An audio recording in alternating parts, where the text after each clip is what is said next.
It's time for MacBreak Weekly, kind of a special episode because it is, after all, our Christmas Day episode.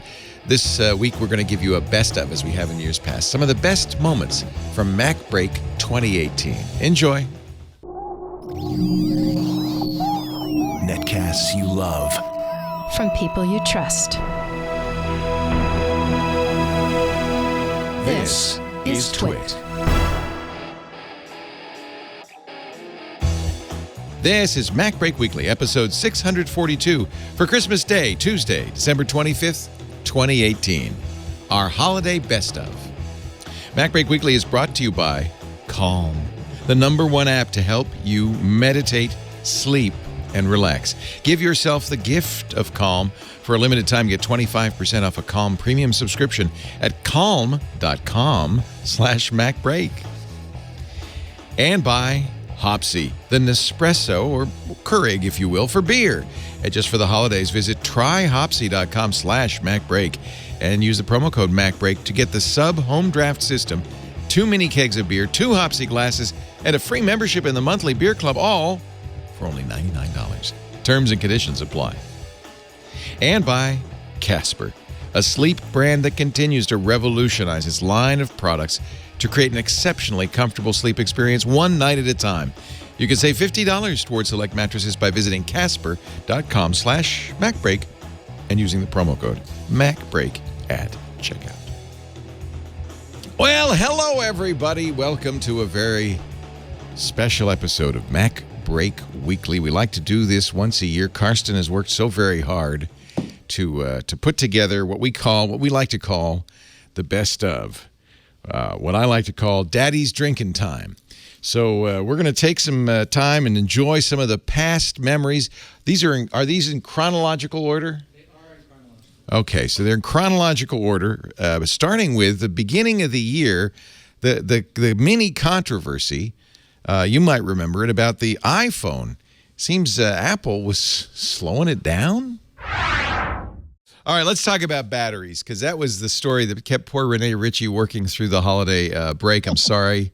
This story broke like Christmas Eve. When did it break? Yeah, it was. Well, I mean, it never really broke. That was the thing. Like, Apple did this almost a year ago, and then there was a Reddit thread about a guy who replaced his battery and got some attention, and then John Poole from Geekbench ran his benchmarks, and it slowly started gaining ground. It was like a snowball just going downhill towards Christmas. Yeah. So, but as usual, Reddit is, where you find this stuff. This one, 24 days ago, PSA, iPhone slow, try replacing your battery. And so this one has been updated since the original post. Apple at first didn't say anything. There was just all of this information, and then Apple finally said, yeah, they copped to it, yeah. And they explained why. So I'm going to, rather than paraphrase Apple, I'm going to let you paraphrase Apple. What did Apple, they said, we slow it down, yeah. Why? Yeah, so, all right, so what happened was about a year ago, there was this issue where iPhone 6 and some iPhone 6S were draining fast and shutting down, or just shutting down even when they had charge. And it was a bit of a brouhaha, and Apple eventually made a comment saying that there was a percentage of people who are having this issue, and they were going to make changes to try to prevent it. And it was a bad issue back then because you couldn't even restart the iPhones unless you went and physically plugged them in. They were just off. And so Apple did 2 things. One, they made it so that the iPhones could reboot without being connected to external power, so that they would come back on. And they made a change in iOS 10.3.2. Before that, they actually did an earlier version of iOS that ran a bunch of diagnostics and tried to figure out what was going wrong, got the information, and then used that to make the update. And what they ended up doing was adding battery health, power management, to the throttling mechanism in iOS. And all CPUs are almost always throttled, typically for heat, because if they get too hot, it's incredibly damaging. So the processor will start really fast and then ramp down as the heat builds up inside a device. And iPhones are tiny, tiny little devices. But what this was doing was making sure that as the battery health deteriorated, especially if it was deteriorating quickly due to exposure to heat or exposure to cold or massive amounts of charge cycles, anything like that, it was no longer causing those power spikes, which were causing the device to shut down. So everything sounded fine back then. Apple pushed out the update. Everyone sort of went on with their lives. And then as the devices got a little bit older and the batteries aged a little more, people started seeing profound performance degradation in some of these devices, maybe like by 25% or 33%. And when you're dealing with an iPhone, that's quite a bit, especially because Apple is famous for single thread performance. It's what makes the interface feel so snappy. And it was not intuitive why it was happening, because if your phone drains or it shuts off, you might suspect the battery and you might take it in and get the battery serviced. But if your phone is slow, you don't suspect the battery at all. So people they didn't understand what the problem was. So this threaded thread came out and the guy changed the battery and suddenly everything was great. And John Poole saw it, who runs Geekbench, and his wife's iPhone was slow and he started running all these benchmarks, and it showed that how much certain iPhone models over time were downgrading or throttling the performance in order to maintain the battery life and prevent the shutdowns. And it wasn't all of them. I think the figures that we're seeing is like 33% of them. But that is, when you're talking about iPhone owners, that is a huge number of devices.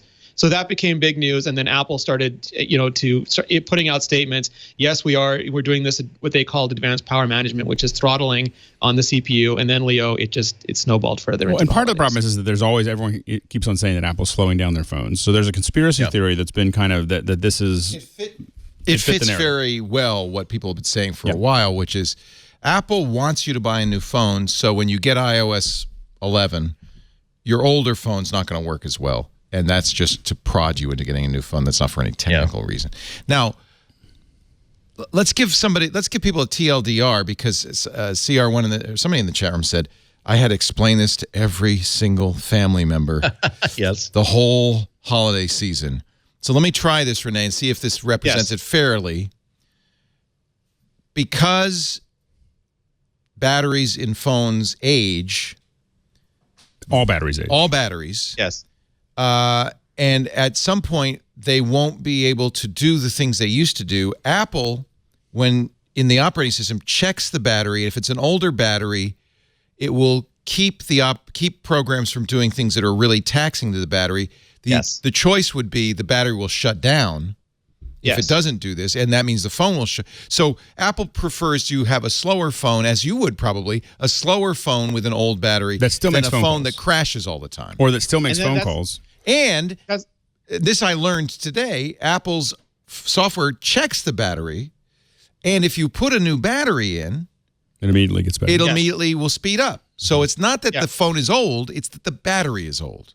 And it's shipped like the iPhone. This only affects iPhone 6, iPhone SE, iPhone 6s, and with iOS 11.2, they're starting to bring iPhone 7 into it as well. If you have an iPhone 5s or earlier, it will still shut down.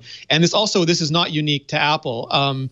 There's reports as of yesterday of Samsung Galaxy Notes shutting down. Well, and there's old stories. Okay, so this is the second story, which is HTC, LG, Motorola, and Samsung, all Android handset manufacturers said, well, we don't do this, which led more fuel to the fire because... But no, because like if you go back even like OnePlus earlier this year and several years ago, Anantech and Geekbench caught them never running their CPUs at peak. Only for benchmark apps would they run them at peak. And the reason Samsung gave in their statement was because they didn't want to overload the GPU or the CPU.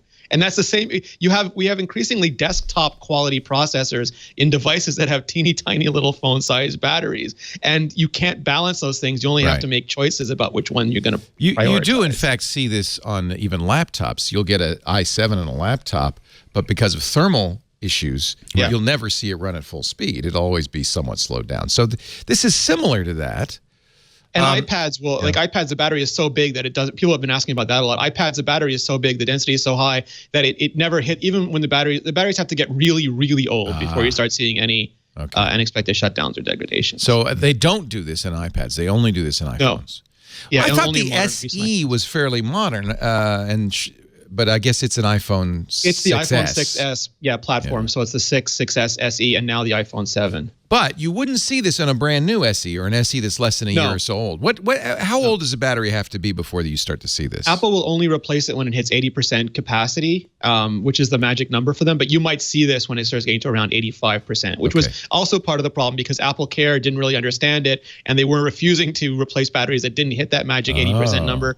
even though damage is not always consistent. Like if you put your iPhone on a radiator or leave it out in the heat in Arizona or on an air vent, in a freezing cold New England day, that heat damages that battery far greater than its age might otherwise indicate. Yes. So Apple got some heat, if so to speak, at first for the conspiracy theory that they were doing this on purpose. Apple's explanation seems to have calmed most people down, but people are still mad at Apple, saying you should have communicated this. Well, people are suing them.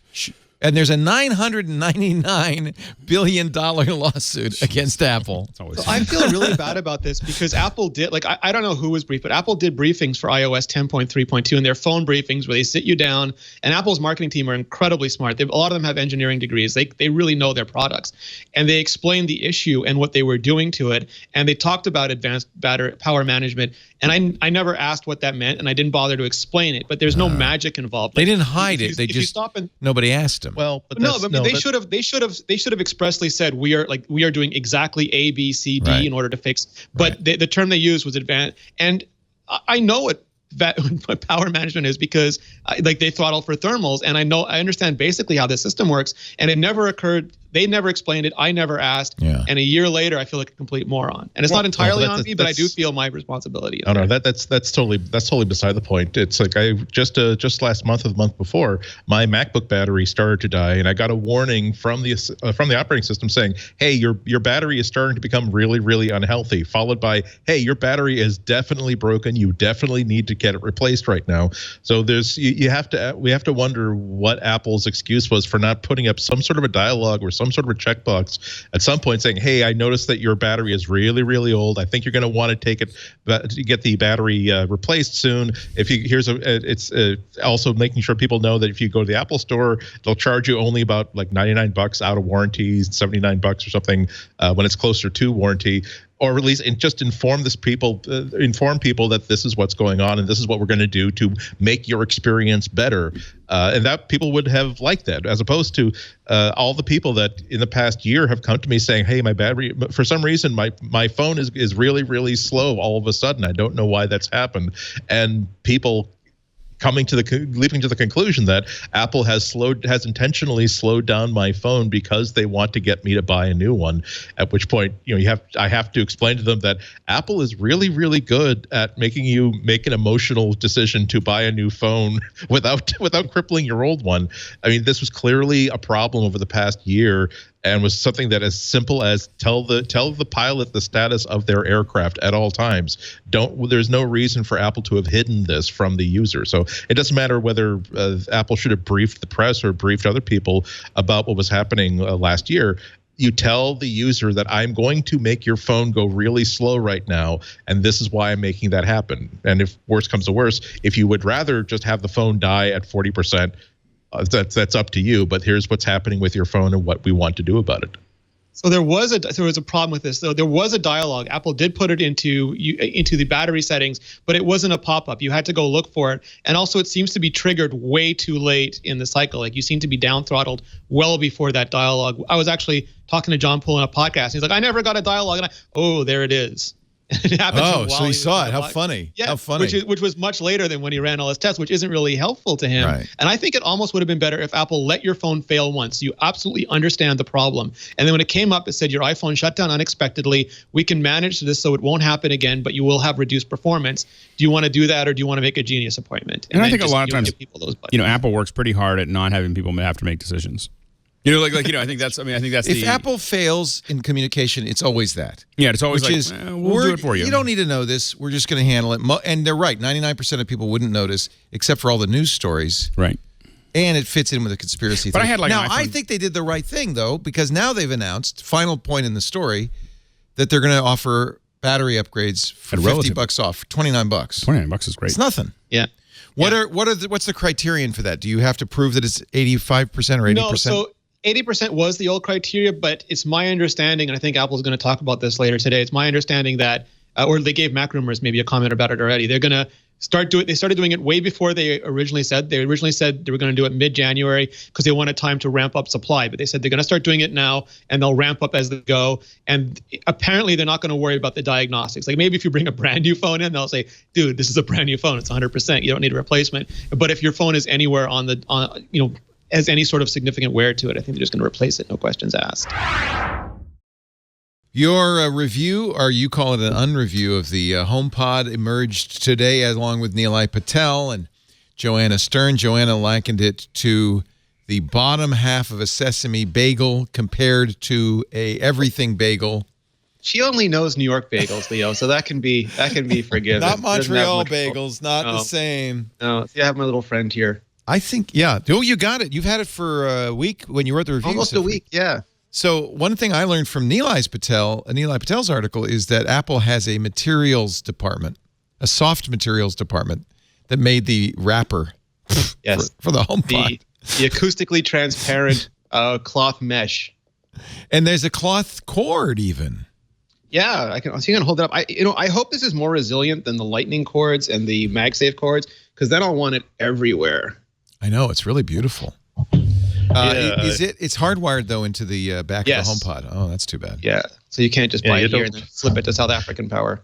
I have no idea what you're talking about, Rene. Yeah, I think the rubber Apple cord. standards for cords are wonderful. Did your hamster get to that? What the heck? No, just life, atmosphere, air got to it. It was a hard winter in Boston land, Leo, and Andy had to struggle to survive. So my, summary of the reviews I've read so far, including yours, Rene, is it sounds really good. It sounds really good. Yeah. Yeah, no, it really does. There's a lot of technology here. And you think that, Apple's not a speaker company, but they've been slowly and quietly accumulating a ton of speaker talent over the last few years. And they've added all their computational talent, the same thing that let them make portrait mode on iPhone, let them do this acoustic modeling in rooms and build out this system. And they said this project has been going on for 6 years.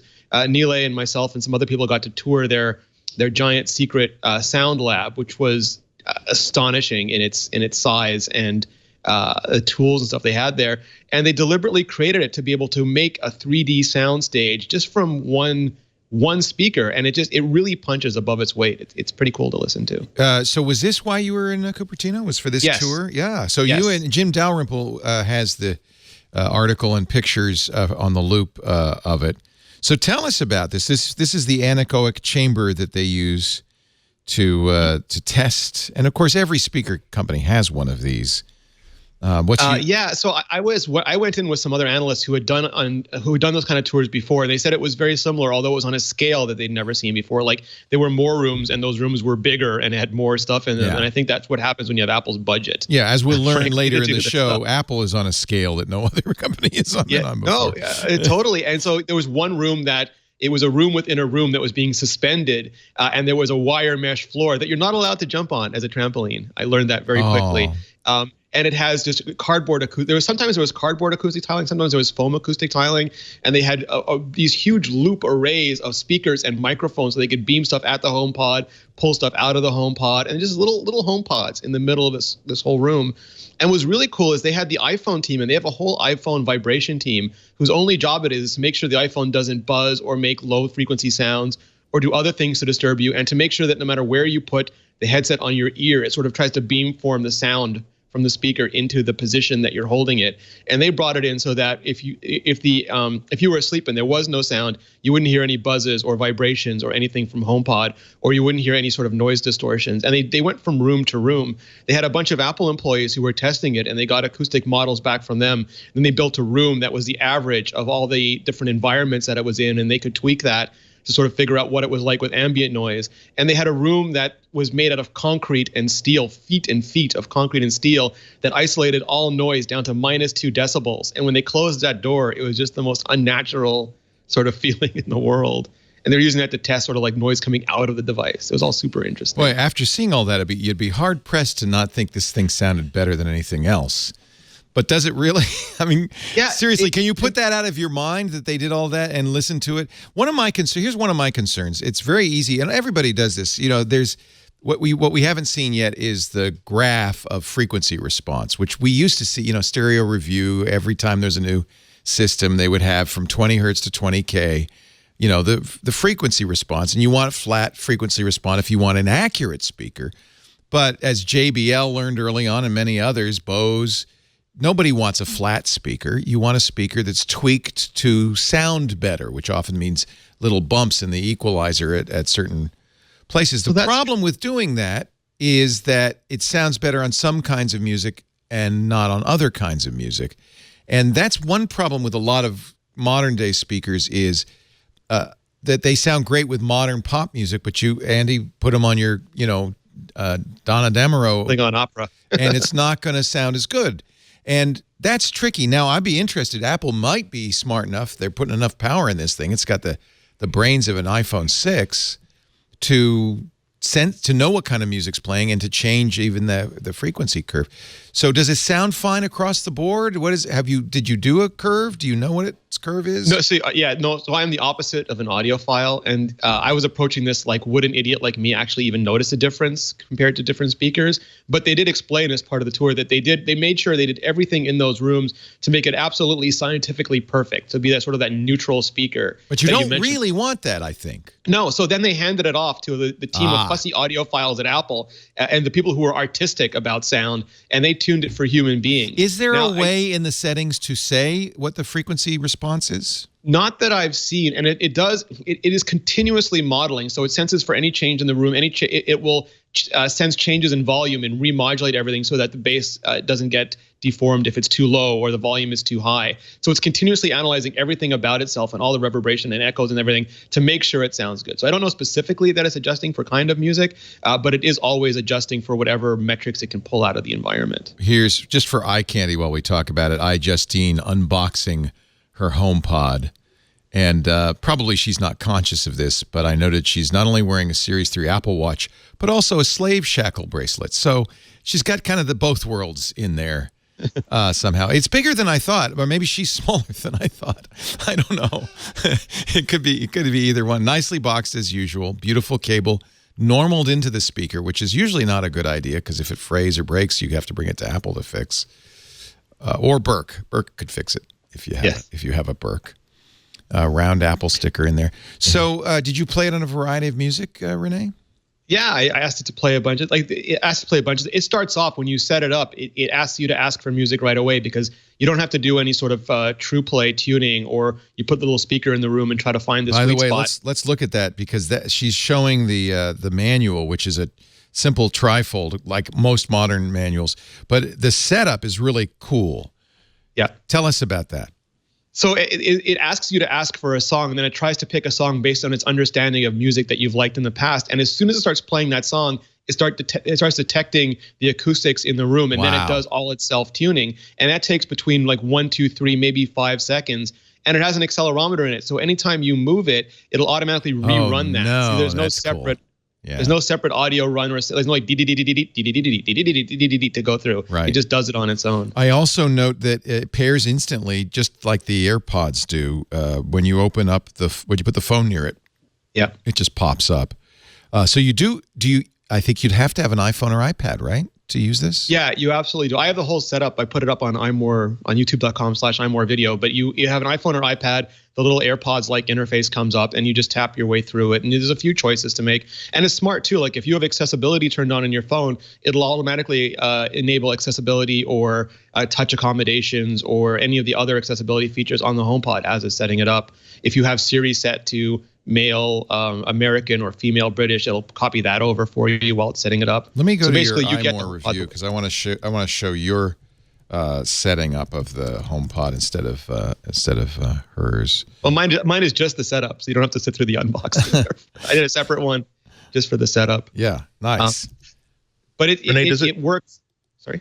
Oh, I was going to ask. Does when you select your first thing for it to play, is the genre going to influence how it sets up the device? Like this is going to be tuned towards folk acoustic as opposed to ear splitting metal. No, I don't. I mean, I asked it to play a podcast first because of course I did. But so it's tuning to. That's probably the wrong thing, right? No, totally. But then it'll as you play more human music, like proper so it stuff, continues to adjust. Yeah, if it needs to, and as it moves around or as the room changes, like if it's in the corner of a of a bookcase, it knows that compared to if it's on against a wall, compared to if it's in the middle of the room. It senses all those differences in this environment. And if it's in the middle of a room, for example, it'll use those 7 tweeters to send sound 360 degrees around. It's hard to think of it in terms of like stereo or 5.1. It definitely takes the mix into account. It always wants to represent what the artist wanted to do with the song, but then it takes that information and uses that to place sound in the room as best it can. And if it's against a wall, it'll bounce stuff off the wall to get the same sort of effect, to do the center versus the ambient placement. So Rene, in his usual overachiever mode, wrote 10,000 words and a podcast and multiple videos. So you really have. Is this the setup video in here? This is the unboxing. If you go halfway through, it'll start the setup. Yeah. Yeah. See, that's the look that I like with the slate wall behind you. I like that. That's what I'm going to have for the pod. I actually have an adapter to make that camera work with. Perfect. It's beautiful. So there's that little trifold again. Yeah. But it's nice. That's all you need. So would you use this instead of your stereo? I mean, is it that much better? Well, one thing I was going to point out too is it makes this little tone when you first start setting it up that is the same thing as the pattern on an Apple Watch or iPhone when you set it up, or the code you type in for an Apple TV. So it just knows that it's pairing to that device, and you don't have to do anything else about it.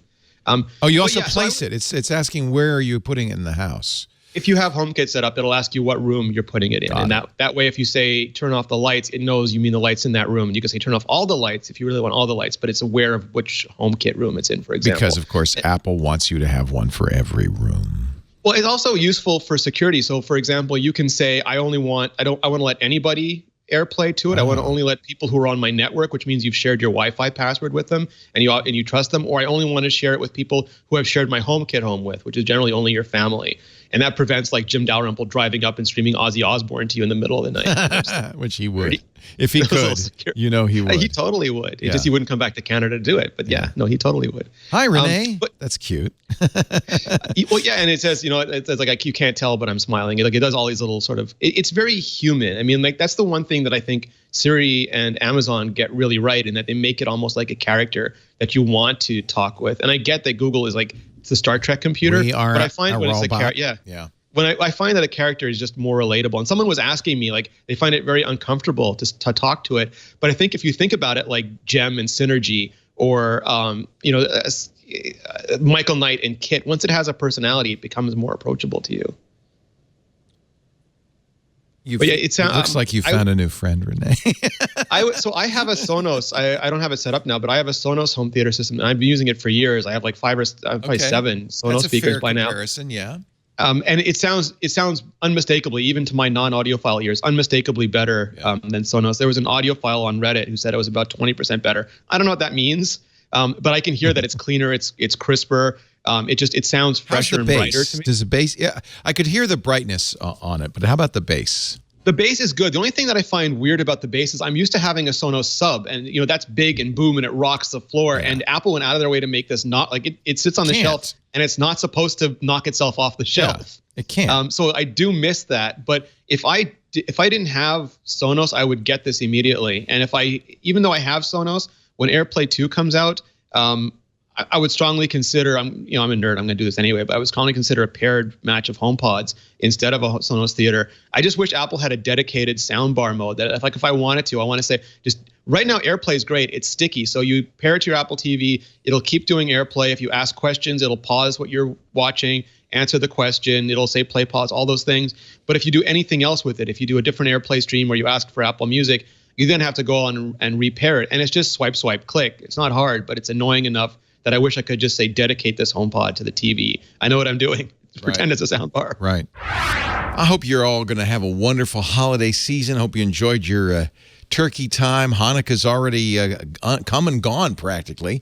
But we're doing this. When are we doing this? Is this Christmas Day? Yeah. This is actually Christmas Day? This is the day after Christmas. Or as I think of it, noggin time. Oh, wow. That is good.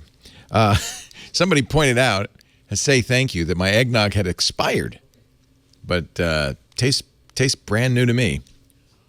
One of the problems they had in the brand new campus, the Apple campus that opened up this year, Apple Park they called it, is there's a lot of glass. Actually, Steve Jobs had a big hand in the design of the new Apple Park, the round spaceship campus, and he loved the idea of curved glass. To tell a story about the Fifth Avenue Apple Store, which is, if you've seen it, it's kind of part underground, part above ground. They've redesigned it now, but in the original Fifth Avenue Apple Store had this above ground. It was all glass, the elevator down or the staircase down. And Steve, when they were designing that, said, make the panes bigger. They're too small. And make them bigger, make them bigger. And the architect finally said, Steve, this is also a wall. It has to hold up the roof. If you make them too big, it'll all fall down. I think Steve got his wish, though, with Apple Park. But there was one little problem. Well, watch. 911 recordings reveal there is a problem. I giggle at this. You can giggle at this. You thought iPhone 10 screenshots were a problem. You had no idea. There is a problem. Houston, we have a problem at the new Apple campus. Apparently, the San Francisco Chronicle's done an investigation and has dug up some 911 calls like this one. I walked into a glass door on the first floor of Apple Park when I was trying to go outside. That's a January 4th 911 call. 2 other calls made 2 days earlier, January 2nd, which was the day Apple employees started moving in. We had an individual who ran into a glass wall pane and they hit their head. An Apple caller said on one of the calls they have a small cut in their head and they are bleeding, slightly disoriented. The other caller, we had an employee who was on campus. He walked into a glass window hitting his head. Has a little bit of a cut on the eyebrow. None life-threatening nor requiring hospital visits. But the Chronicle is reporting that a city official in Cupertino, where the headquarters is located, had warned Apple about the risk of absent-minded employees walking into glass walls indoors. They have to be marked. Looking at their phone. Well, they have. You know what? If you have these doors, we've had them at for years. Sliding glass doors in California. Every house has them. You put stickers on them, right? Yeah, they were putting stickers up the last time I was there, which was months ago. It's probably just a huge building, and they didn't have all the stickers in the right place. It's the same. I don't know if it's a sticker or a stencil. It's the same thing you see in the glass Apple stores, where they have sort of that frosted look at around eye level when you walk towards the walls. Yeah. It's required by California's Code of Regulations. You have to identify and address hazards in the workplace. I've walked into these walls. It's not funny. It isn't. It's damaging. No, I haven't done that at Apple, but I've done that myself at a place at Twilight where they didn't. Yeah, there's a door to the left. There's entrance to the left, entrance to the right. There is just a wall, floor to ceiling pane of glass in the middle with nothing on it. Yeah, one of these bumps here is because of that. So. Yeah. So nobody went to the hospital. Nobody was seriously injured. Apparently, some birds have been seriously injured, but no humans. Yeah, we've had folks get bloody noses at clients. You go not at Apple's, but at there's a lot of clients that we have that have a lot of glass in a lot of their offices. And we had one client that had almost all glass everywhere, and one of our guys took hit the glass really hard, and so it's a pretty common problem with glass heavy solutions. This is not anything new to Apple. I mean, it happens probably every time they build a new one, and they go, oh, I didn't think that maybe we should put some markers, can I share with? But eventually, it always ends up with designs.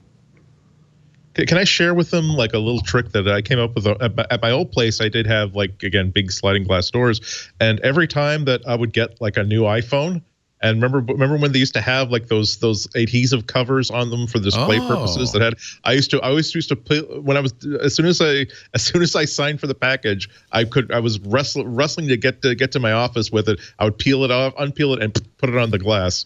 And yeah, I think that's what they should do. They should revive shipping iPhones with stickers. I have a suggestion. Now, what's your name? What? Say again? Seth? Seth works in Redding, Pennsylvania, Redding, California, in the school district there. He's installed many Apple computers going back to Apple II days, right? Many. He brought me exactly what Apple needs, which is some rainbow Apple stickers. Yes. Right. Just put those on the windows, Apple. It would fit in. It would be beautiful. It would have some great memories. Seth, thank you. And guys, if you want me to send you some, I will. These are amazing. Well, all three of you have gathered together to celebrate the. If Apple buys Texture, how long can it be before they buy me? I'm just saying, I'm for sale. Apple. It's coming. I'm for sale. We don't know how much. Texture, our sponsor, which is a Netflix for magazine, $10 a month, gives you 200 magazines. Now an Apple property. You said you talked to them about their plans, Rene, Ritchie? I started seeing different reports. Like some reports said that Apple was going to be folding. That Eddie Q had said that Apple was going to be folding it into the News app. And when CNN did not make the video or the audio of it. I mean, for a TV show, they did not make anything available immediately. So I managed to get, thanks to the generosity of some people, I managed to get a bootleg copy and very carefully go through it. And the Is this question of his was very South by leading. Southwest talk? Yeah, South by Southwest talk with Daryl. And he said, the question was very leading, like, what is Texture going to do for Apple News? And at the end, Eddie talked about the integration of them. And then a lot of people reported that as Apple folding it into Apple News. And when I asked about it, they said like no decisions have been made yet. And that could just be them covering their bases because maybe that's what they're thinking of doing, but they don't know if it'll work out the way they want, or if the subscription service is more valuable some other place, or if it's going to go in iBooks, because iBooks is going to become Books, a whole different app. So there's a lot of possibilities. I think they just want to keep their options open. But they did say a couple of things. One is that they're going to keep all the existing apps going because they have a big subscriber base. They have iOS, Android, Kindle Fire, and Windows. I think Windows 10, but it might just be a generic Windows app. And all of those are going to keep going. And everyone who's going to have the same functionality they've had before. It's only available in the US and Canada, so it's not an international app by any means yet. And it's partly owned by Rogers in Canada. Strange partnerships there. It was founded by publishers. It was founded by Condé Nast and Hearst. I think Meredith has a stake. To be a Hulu Rogers. for magazines, yeah. Yeah.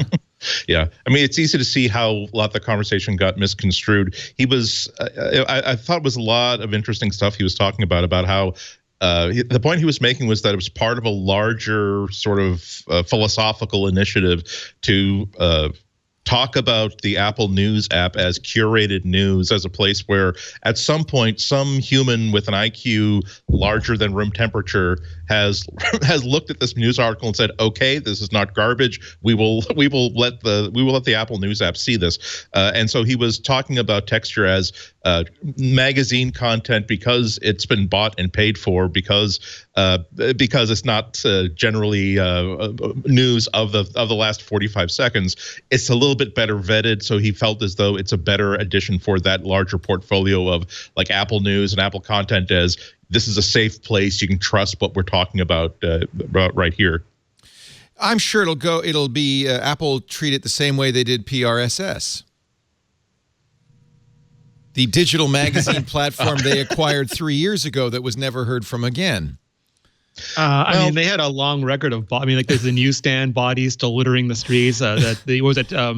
The Rupert Murdoch property. I'm blanking on the name. The Daily. Yeah, the Daily. But those were shut down by the Daily. The PRSS is probably the closest thing to the Texture acquisition. Apple bought them in September 3 years ago, almost 4 years ago. And if I go now to the can you show my screen? If I go now to the PRSS website, it's a vital and growing concern. No, this website cannot be reached. They just basically took it over and shut it down. So I think all bets are off as to what Apple might do with this. It's clear that Apple doesn't want an app called Texture in its portfolio, does it? Yeah, I could see that. Really? Yeah. Sorry, go ahead, Alex. I think that I think one of the things that Apple may try to do, and maybe I'm wishful thinking, so we don't know, but I think that it does give you access to the idea of approaching publishers to possibly add more content that is more interactive into your content, into the content that's being distributed. So I think that the big Texture is great. I'm a subscriber. I'm a user. But you still feel like, this is still kind of taking an old technology and putting it into your iPad, as opposed to really building content that's designed for that next, whatever that next thing is. Well, I think how all in is Apple on Apple News? Is that still important to Apple? It's both important and not. It's not.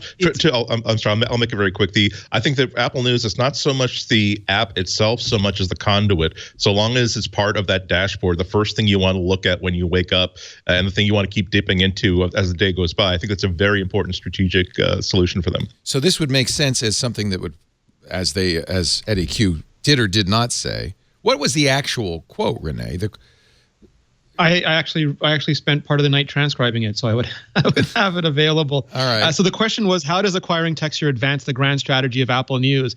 And at the very end, Q says that, well, basically I'll tell you what the whole thing he says is, I think there are a few things that we've always cared about at Apple News. First of all, we wanted to bring great articles from trusted sources in a beautiful layout. And that was the premise of Apple News we started with. If you do that, lots of customers will use it and love it. Obviously, Texture with the brands I just told you about, they have magazines from Esquire to Vanity Fair to Times to Sports Illustrated, some of the best magazines in the world. They have some incredible content, and content takes a long time to create. So they're in-depth articles. And so we're really excited about bringing that into Apple News to augment all of the other stuff that we have from thousands of other publishers. But the key to our key is curation. We want the best articles. We want them to look amazing.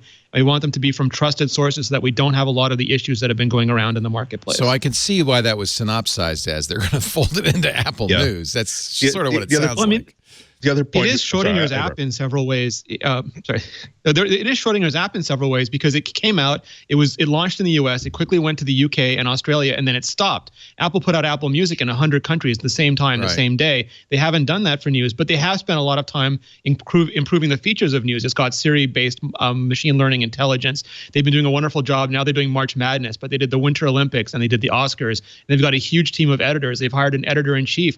And I think what Apple sees is almost like they think they have part of Tim Cook's mandate, and it was Steve Jobs' thing too. They want to save news, which sounds ludicrous on its face, but they look at Amazon and Google and they have these problems where they basically took other people's content and monetized it and sucked all the revenue out of it, and it's destroyed a lot of publishers. They said, come on, we'll put you in Newsfeed, we'll put you in Facebook video, and then they turned around and said, oh, sorry, we don't mean it, and those companies went bankrupt.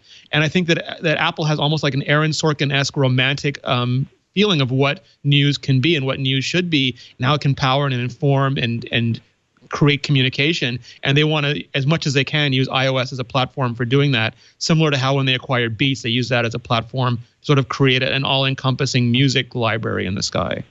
Yeah, advertising came up a lot during that conversation, in which when you're getting content from these magazines, you're not necessarily getting content that needs to be subsidized by advertising. This is a point that Eddie Q was making, that whereas stuff that comes online, at some point you have to get people to click, you have to get people to actually imprint an ad on the thing, and this will help to elevate the level of content to have this texture content. It's more complicated than that, however. A lot of you forget about how much newspaper ad revenue came not from people advertising, the things that you see advertised on the web typically, but you're talking about classified ads, you're talking about legal ads, you're talking about just like the weekly supermarket supplement, you're talking about things that would have gone away anyway, unless someone firebombed an LCD plant and made sure that phones and tablets never existed. So it's a little bit more complicated than that, but this is the first time I've heard Apple talk about news as something other than, oh, well, these other people have this app, we're going to have this app too. It's interesting for them to brand it as part of their overall company identity as, look, it's a nightmare out there because of largely because it's ad-based and profile-based content. We're a safe place where you can be. We're not going to tell you that it's the safest.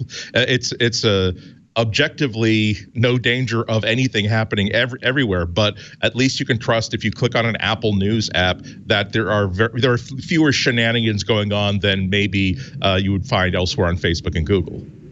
Is the business model for Texture, is it the same as Netflix, or not necessarily Netflix, but let's say a lynda.com or something like that, where everyone getting the equal amount of income, or are they are they getting it like per sub like we would with cable? They haven't said. They haven't said anything. Views? Yeah, because that'd be really They're a private company, so they haven't disclosed almost anything.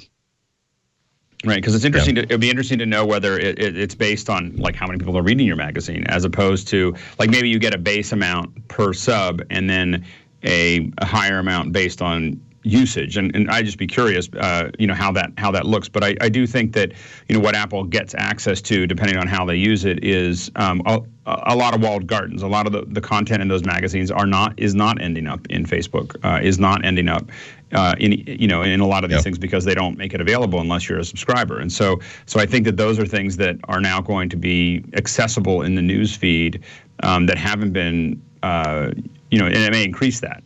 If you feel like publishing through texture is going to give you a larger market and a sustainable market, you may be more interested in doing that than putting it up on the web. Yeah, oh, wow, particularly basic income for publishers.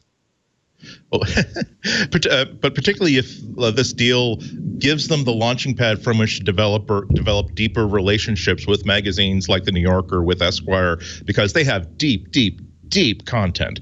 And so we're not just talking about nostalgia buffs who would like to read Frank Sinatra Has a Cold by Harlan Ellison, which I recommend you seek and find out because it is a hell of an article. But it means that when there's a piece of news like when Harlan Ellison finally dies, there's going to be lots of obituaries. But here is the place you can find one of his most important pieces of writing, and it will surface right to the top. If you look for that one, though, you won't find it. It's Gay Talese. But other than that, yeah. I'm sorry, my part.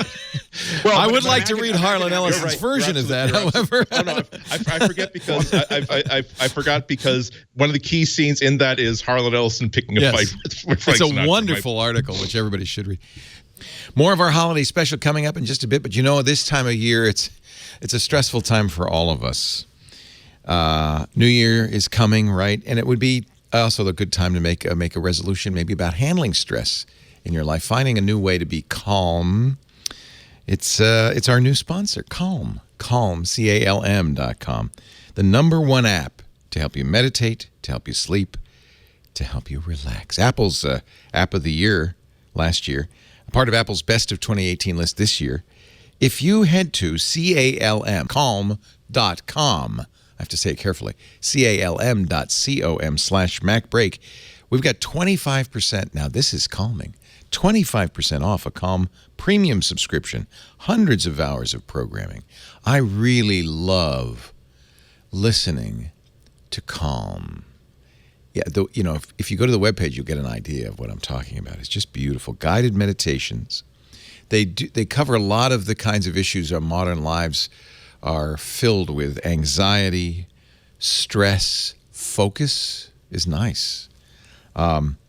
There's a brand new meditation every day that you might want to just do, the daily calm. I like that. You notice I'm talking more calmly. There's also sleep stories. This is really kind of cute and fun. Bedtime stories for adults, I guess, designed to help you relax before you doze off. And they have some of the best people. My favorite is Lavender Fields. Stephen Fry. He takes you to the lavender fields of France. Kimmy would like that. She would immediately know we're in lavender fields. Kirsten's wife is a lavender expert, apparently. I didn't know that. Explore New Zealand with Game of Thrones' Jerome Flynn. Wouldn't that be fun? I love those British accents. They help you drift right off. For a limited time, MacBreak Weekly with listeners can get 25% off a Calm premium subscription at calm.com/MacBreak. We play it in the bedroom at night as we're going to sleep. It's very calming. Calm, calm.com/MacBreak. You'll get unlimited access to all of Calm's content today. And I know you're probably watching this, it's either Christmas Day or a couple of days later. Maybe it's Boxing Day. Did you forget somebody on your list? Calm.com/MacBreak. And, it starts at home, right? Giving starts at home. Give yourself the gift of calm, too. Start 2019 off right. calm.com/MacBreak. I feel better already, don't you? We thank Calm for their support of MacBreak Weekly. Now back to our best of. I'm looking at the picture of the line waiting to get in at Chicago's Lane Tech College, which is, despite its name, a high school. A lot of people in the rain waiting to get in. It's a big school. Early on, Tim Cook said it produces more PhDs than any other high school in America. Of course, they don't get their PhDs there, but they go on to get PhDs. And it seems like it was a very good place to have this event. It is a public school in Chicago. Apple had, there was a lot of speculation about what Apple would announce, but I can, in a nutshell, tell you what they announced, which was kind of what the minimum speculation was. A new 6th generation iPad featuring the A10 Fusion processor and pencil support. No smart connector for the keyboard, just pencil support. And it will be $329, the base price of the least expensive iPad up to now. $299 for educators. That's a 32 gig storage device, so it's kind of a minimally configured device. They still, nothing new about the pencil except a $10 price drop for education. It'll be $89. And there were a lot more software announcements than there were hardware announcements, although they did point out that Logitech is going to offer a $49 pencil for the new iPad. I presume with iPad Pro pencil capabilities, they're calling it it looks like a crayon. It's a digital crayon. And Logitech is offering a $90 keyboard design for this particular iPad, neither of which the crayon nor the keyboard will be available to the general public, but only to educators and students through Apple Education. So don't get your hopes up. It will be available later this summer. You can get, though, the new $329 6th generation iPad is available for order today, and you'll be able to pick it up or get it delivered by the end of the week. And this was not a big price drop, but just more features in the same price. Yeah. I mean, which is, I'm frankly a little disappointed in. I think, what Apple was trying to do was get into the education market to fend off a real significant challenge, as we've talked about before, from the Google Chromebook. And I thought one way to do that would be to offer a lower price. They decided not to do that. They do say it's faster than a Chromebook. Somehow I don't know if schools really care about that. And then they talked a lot about software, and there is a lot of new software designed specifically for the classroom. I'll show you one of the videos they call homework. Settle, please. Eyes up here. Eyes up here. We're not done. Group 3. Let's have Ivy and Ivy Michael. is not excited, nor is Michael. Ryan, Sally, and Thomas. None of them too excited or thrilled because they're about to get homework. Your homework is to explore gravity. I should point out he did not drop an iPad. And in fact, one of the weird things about this is all the kids have iPads, but none of them are in cases, which, of course, would never happen. Of course, but Apple never shows them in cases. Yeah. They need cases. Yeah, the keyboard cover on that one. Homework. Now, I'm not sure, maybe, Tanya, it sounds like a Shel Silverstein poem. It is. It is actually. Okay. Homework, or something like that. Yeah, it's Shel Silverstein. Okay, listen. Oh, homework. I hate you. They're buying a watermelon. I wish I could wash you away in the sink. You guys ready? If only a hippo would smash you to bits. They've dropped an egg and then a watermelon off. And it tastes good. That's going to be part of their gravity. I'd rather take baths with a man-eating shark. Notice the use of the pencil. Wrestle a lion alone in the dark. Eat spinach and liver. Pet 10 porcupines. They're dropping a mattress off the balcony. The parents are going to love that. Action. Making videos. Gravity-free environments. This is a lot of work these kids are putting in. I think Apple's saying... Homework. Oh, homework. The kids are doing this because they have iPads, right? Because otherwise they'd just be, sitting at home You're watching last TV. on my list. I simply can't see why you even exist.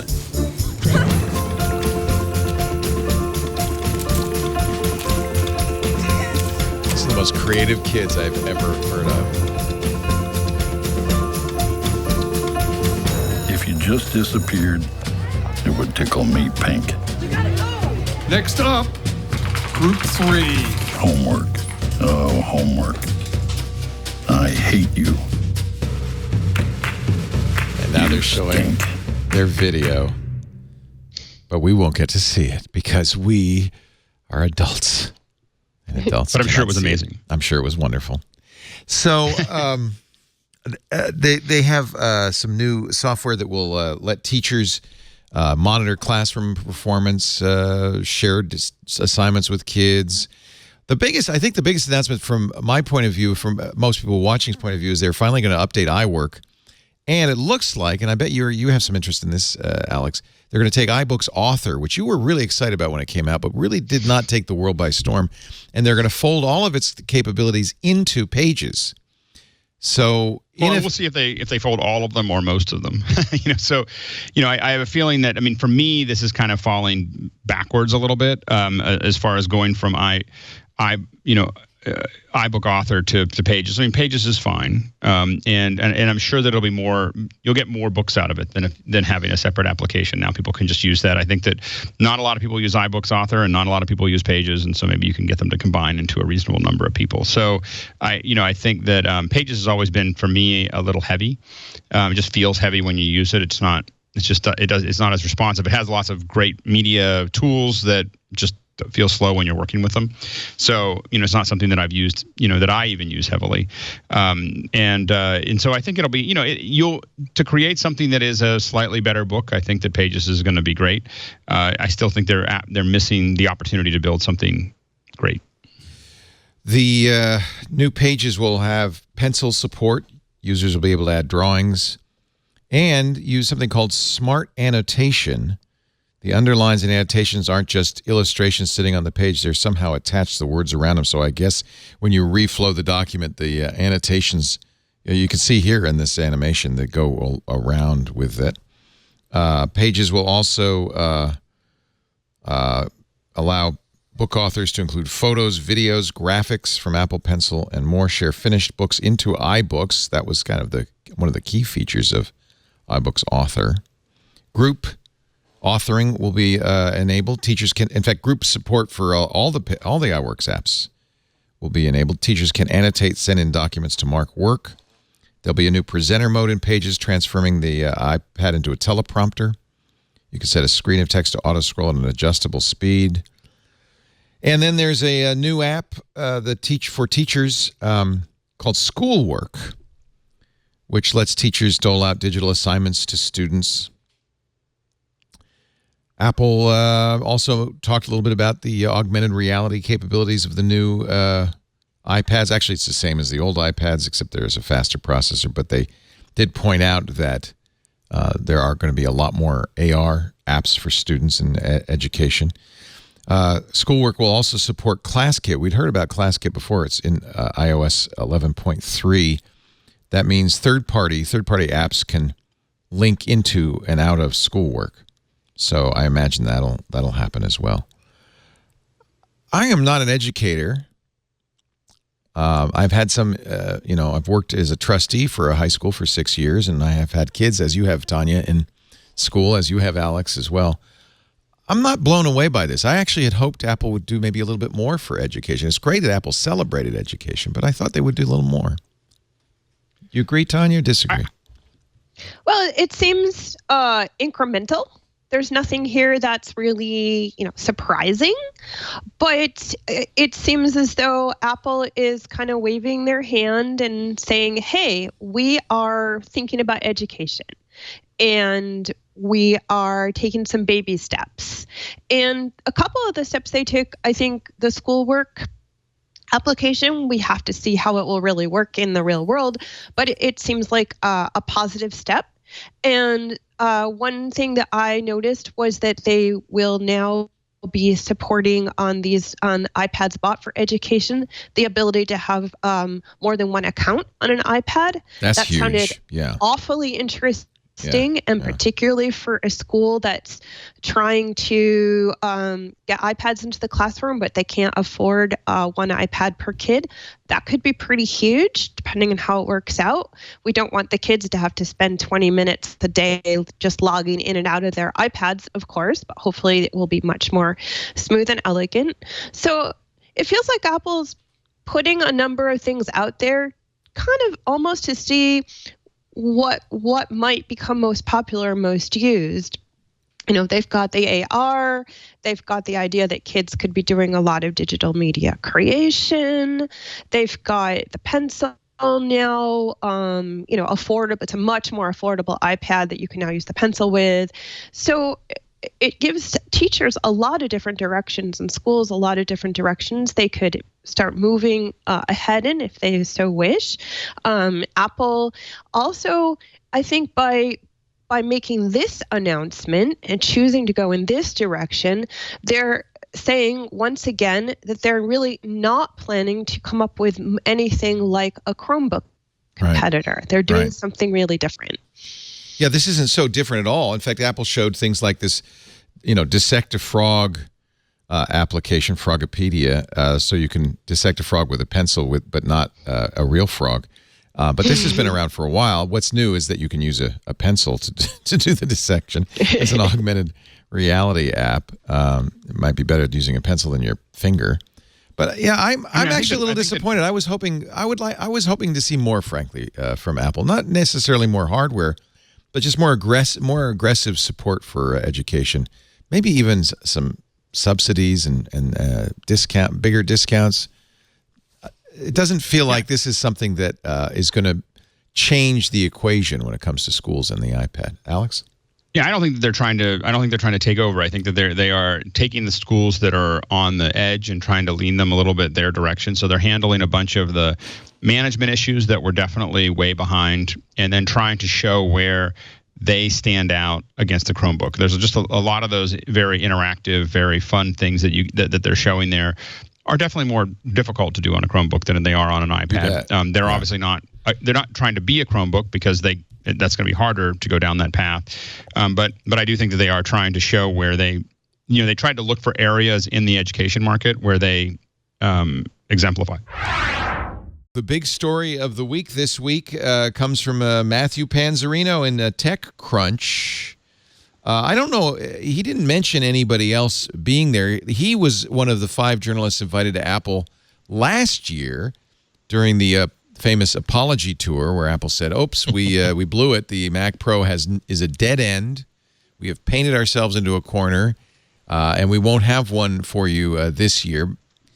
But we're working on a new one. Matthew went back almost exactly a year later to Apple and got a little peek under the kimono. And there is a Mac Pro, but it won't be ready this year.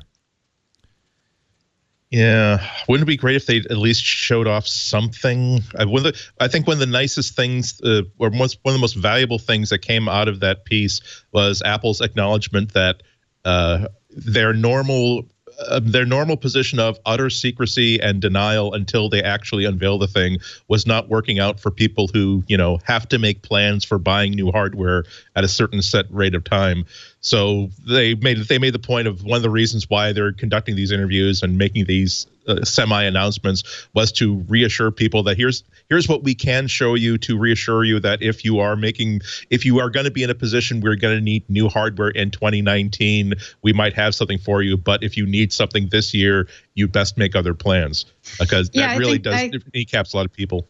I think that's so true. I know a lot of people who, they're always asking me about whether or not they should upgrade their Mac. And when it comes to professional Macs, this is definitely something they need to know. Should I invest now? Should I put this on this fiscal year? Should I wait? Is there going to be something in September if I buy now? Did I just waste my money? And I think it was really smart on Apple's part to be transparent about the fact that it's not coming this year and it'll be here next year, but they didn't even give us a specific timeline next year. Could be in the first quarter, it could be at the end of the year, but I think it was really smart to kind of let the professionals know that if they're thinking of buying, that they're not going to get a new Mac Pro until 2019. And if this has to do with, kind of keeping your financial records together, you might go ahead and purchase at least some of those professional grade Macs before the end of the quarter, because you're not going to get anything new until 2019. All right, I'm going to give you the negative spin. That's not a surprise. Apple's saying, please buy an iMac Pro.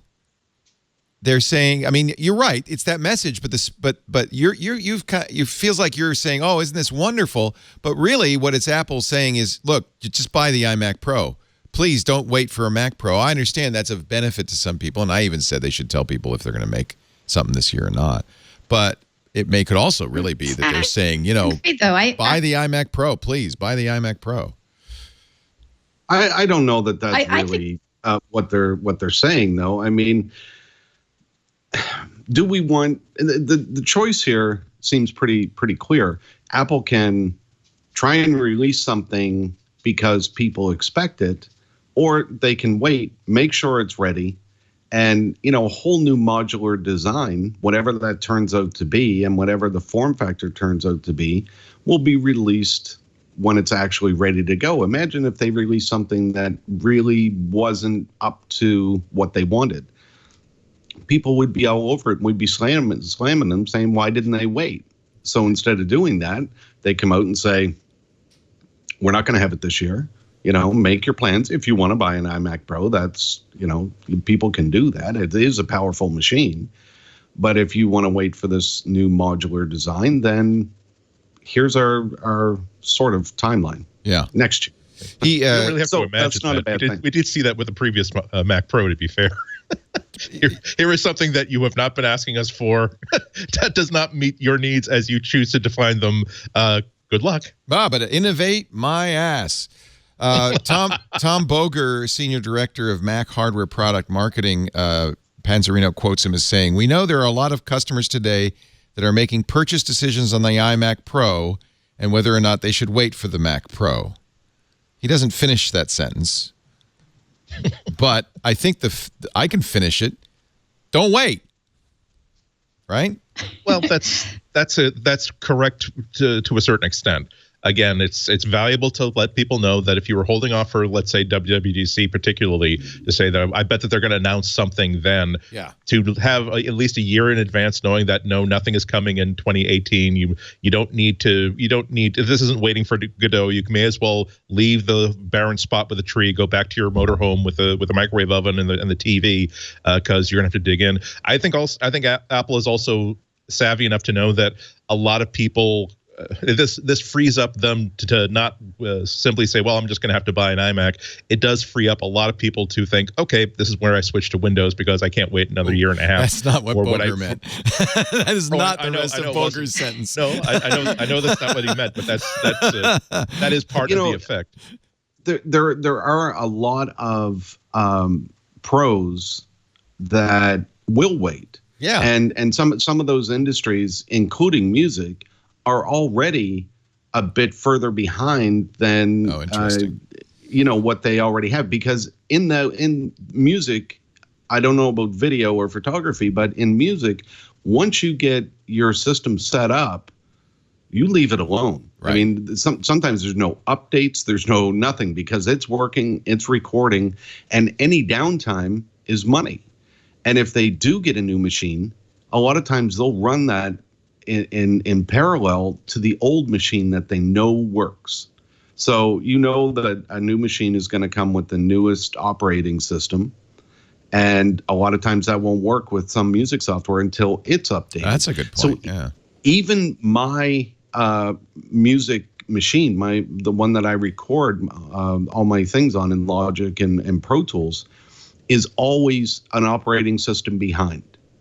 So I'm not running High Sierra on that machine intentionally, because it works right now. And I know when I go in and I plug in my guitar and I set up the mics, I get everything rolling, everything is going to work.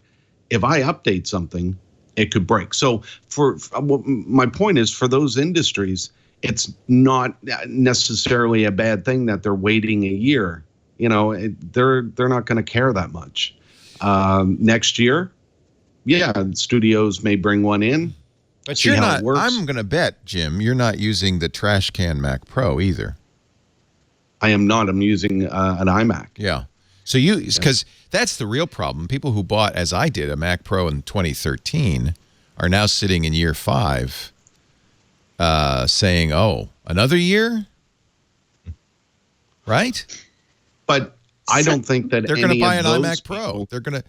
Well, they may. Yeah. They may. I mean, that's a definite option with the iMac Pro being as good quality as it is. I think that was one of the reasons why Apple kind of went for that, is that they're not the Mac Pro is just not going to be ready in time. So here's the supplement. If you really feel like you have to upgrade, if you can't wait, here's the iMac Pro, and it works great, and it's going to satisfy a lot of people's needs. But at the same time, just like Jim is saying, it's true, the people I know with Mac Pro that are using them for music recording or graphics design, they are running old software programs. They're running old operating systems because they don't want to break what currently exists. And so they're the waiters. They're not in a hurry to upgrade. They'll wait until 2019. Whereas there are some people who maybe their machine, maybe they're just excited and they want to try something new and different. The iMac Pro is definitely an option, but at the same time, for those Mac Pro users that need that Mac Pro spec, I think Jim has nailed it, that they're willing to wait for sure. I also think Apple has benefited from Intel's laggard improvement of their chips. That even a late 2013 Mac Pro probably doesn't feel too slow compared to 5 years later, mostly because Intel hasn't really done that much to make their chips that much faster. I doubt there are many pros who are saying, "Oh man, I can't use this Xeon E5. It's just too slow compared to what I need." Nobody's saying that. In fact, I bet. What you do want though, and what was missing in the trash can Mac Pro and is missing in the iMac Pro, is modularity, and that is the good news from Matthew Panzarino. Apple says it's going to be a modular Mac. Depending on what you mean. So yeah, and like Andy was just saying, it depends on what you mean by modular and how modular. But if you look back to the Mac Pro, the silver one, the cheese grater, we fondly call it. Yes, the cheese grater. I mean, I had a lot of PCI cards and things like that in there from companies like Universal Audio. Right. Can't do that very easily. Although they have eGPU support now. In High Sierra. And I don't know if eGPU means you'll also have the ability to run those external cards on a PCI slot, external PCI slot. Part of the problem now is that when Apple moved away from those things, all of these companies came out with external DSP to take the load off of the CPU, so that when you're running plugins, it doesn't tax the computer as much. It taxes what used to be the PCI card. But now is a piece of outboard gear that's sitting on your desktop or around the console. Boger also says there is absolutely a need in certain places for modularity. I'm sorry, I can't get off of my spin. But it's also really clear the iMac form factor of the MacBook Pros can be exceptionally good tools. I mean, okay, I guess I'm seeing it through a certain filter. I do think modularity is pretty important, but you make an excellent point. If modularity hasn't been available for 5 years, maybe everybody's moved on to the next thing. Andy? It depends on how you want to define, as always, what does the word pro mean? For some, it might mean a specific workflow, a specific type of usage. For me, it's always meant we, the manufacturer, are not going to dictate to you how you must use this machine. We know that you will have very peculiar and specific needs, and we'll give you a platform that will let you make modifications or build a system that will really be focused to what you want to do. And historically, that fulfills a really wide range of users, not just the people who are doing pro audio, doing pro video, but also people who are have outgrown the needs of the level of a base level, let's say iMac, a consumer-oriented iMac or consumer-oriented Mac Mini. They just need a little bit more oomph. They need more ports. They need a little bit more resources for these one-off projects that they are pounding their head against once or twice a year, as opposed to 12 months out of the year.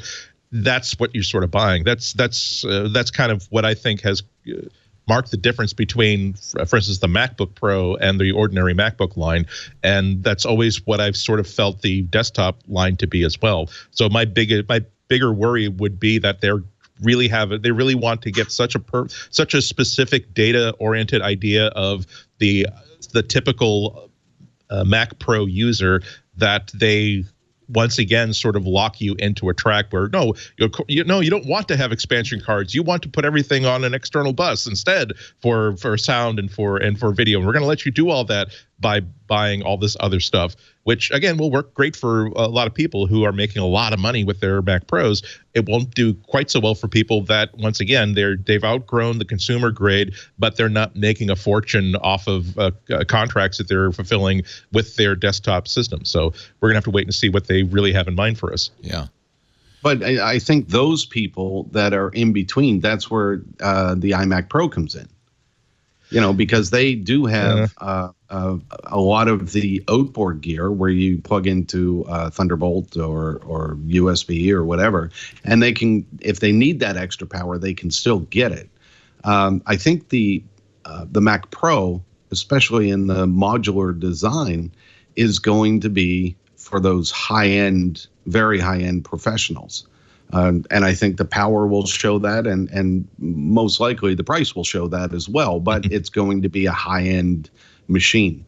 So, yeah, but once again, I only, in this case, I'm only speaking personally, but I just don't have a use for an all-in-one machine. It just isn't how I tend to work. I like to have, I have a really nice monitor that I'm already screen that I'm very, very happy with. And I like being able to have it on an arm so I can position it anywhere.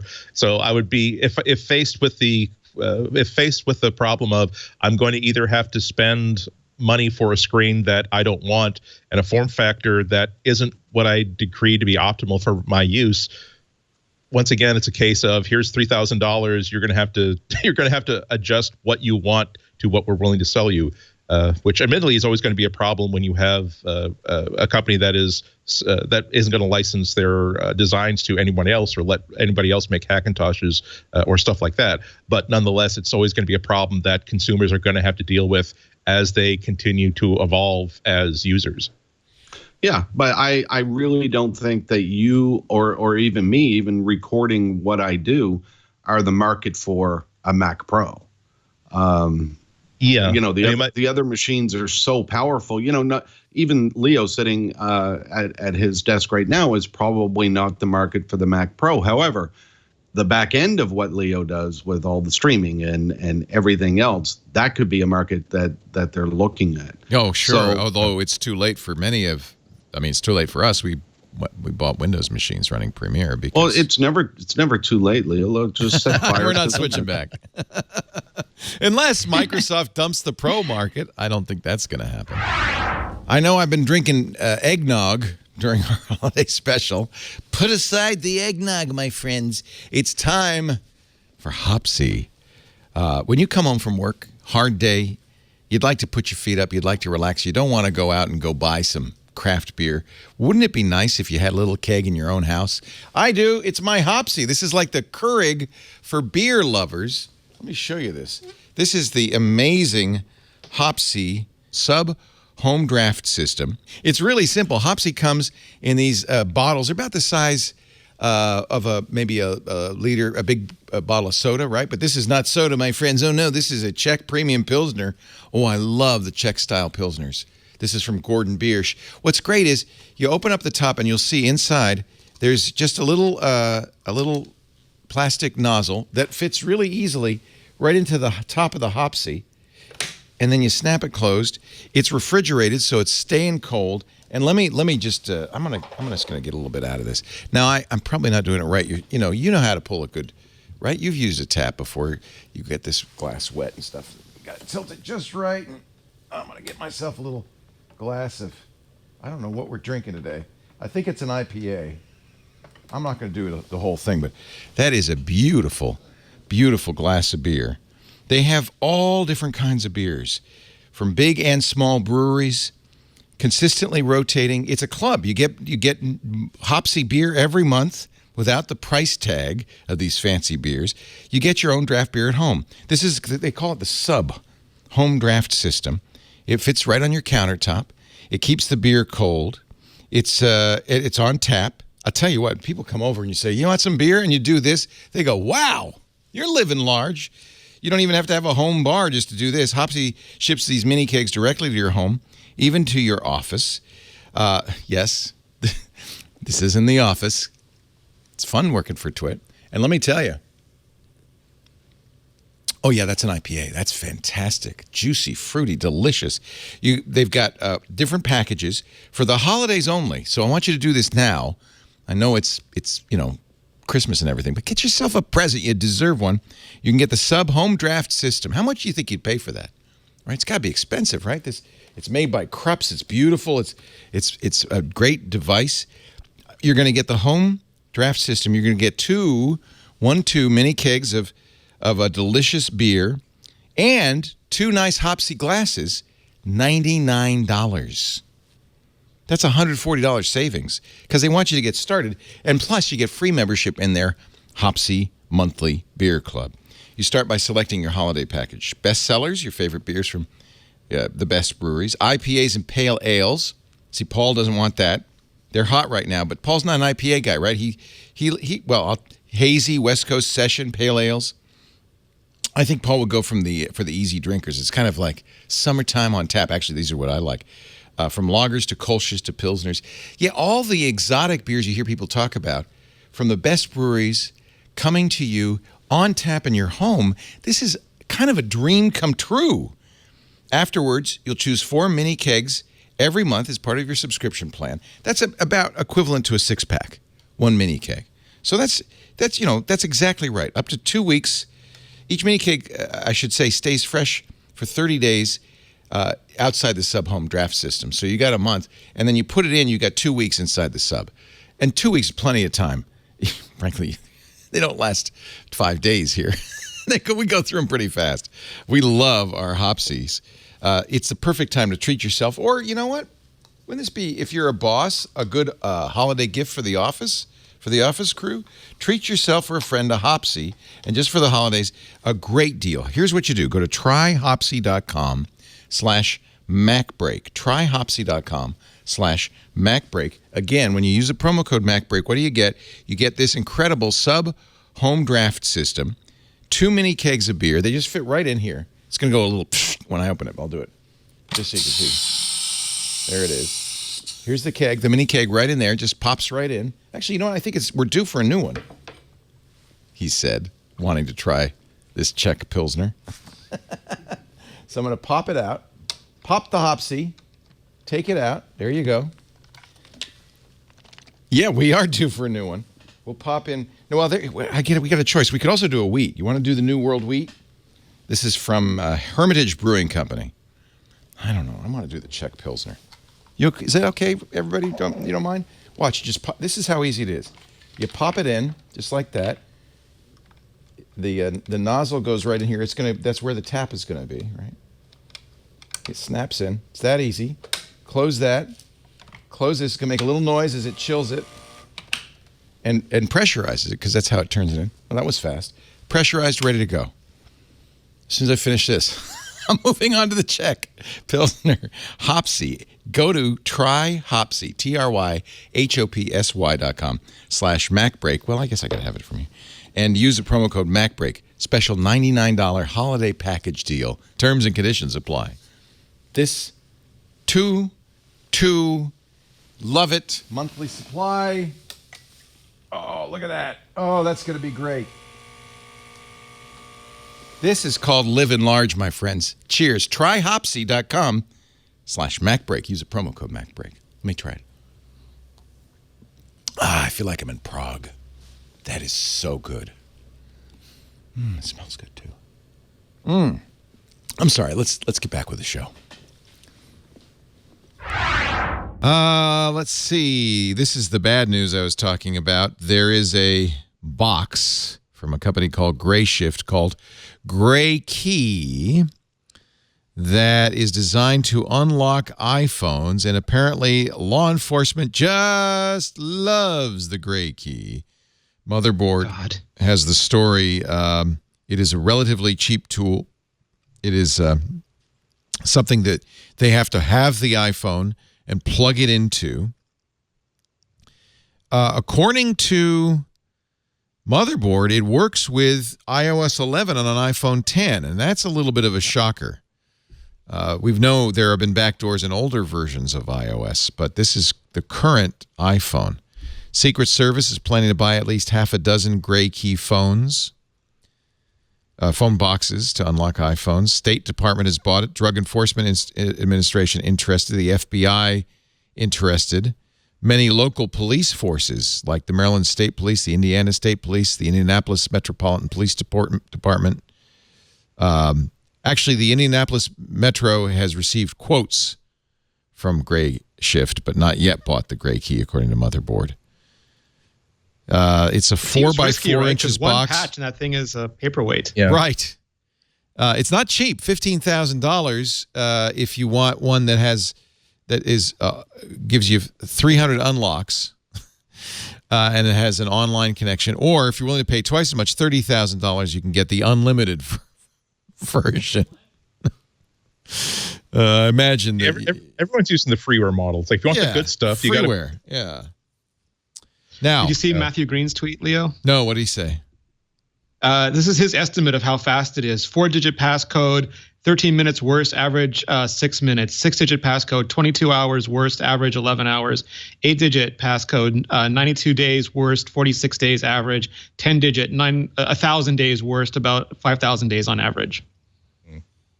Sorry, 10,000 days worst, about 5,000 days on average. That's why I have a 17-character passphrase on my iPhone now. So it's we believe it's a brute force device, that it doesn't have any secret backdoor. It just brute forces They're it. somehow stopping the SEP from counting the amount of times that it's done, enforcing the delays, and then doing the deletion after 10 attempts. Right. Yeah. See, this is why I'm with Rene. Like, the success of this box is predicated on Apple's inability to raise $15,000 to buy one of their own. Because as soon as they see how it works, boom, it just stops working. And even so, there is no magic CCAM astronomy backdoor password to unlock a phone. It really has to be one of these brute force things. And that's easily negated by someone being very willing to inconvenience themselves once every 2 days by typing in a 12-digit password. Yeah. Yeah. So if you're really worried about this, have a longer password. I have a 17 alphanumeric. That's a pain in the butt. But fortunately, I don't have to use it very often thanks to Face ID. And what did he say? That would be a long time to brute force. Yeah, what's the entropy level of the universe again? A long time. Seems like just the other day we were doing our Christmas show for all of you. It was a whole year ago. I hope you've had a lovely 2018. I know it's had its ups and downs, but I hope your family and friends are doing well and okay, and you're, wrapped in the bosom of your family at this holiday season. The years go by so fast, it's kind of hard to believe, but I remember it very well. 1998, 20 years ago, we launched Tech TV in May 1998. Shortly thereafter, Steve Jobs had come back, and Apple launched Steve's first computer. Remember the Bondi Blue iMac? 20 years old this year. In a way, we also celebrated this week the 20th anniversary of the original iMac. And it's fun, which was, I think, on Sunday. It's fun to think about where Apple was 20 years ago compared to right now. 21 years ago, when Steve Jobs came back to Apple, it was just a few $1 million away from bankruptcy. So everything that's happened in the last 21 years has been remarkable. And then shortly after, it was as if Steve had just started where he left off. It was kind of he left with the Mac and came back, and he just went, and then we're going to do the Mac again. Again. And he drew that famous quadrant where he said, because they had dozens of products at the time, and he said, and by the way, they were also selling clones when Steve came back, right? He killed that immediately, drew the quadrant, said we're going to have professional, consumer, portable, and desktop, 4 products. That's it.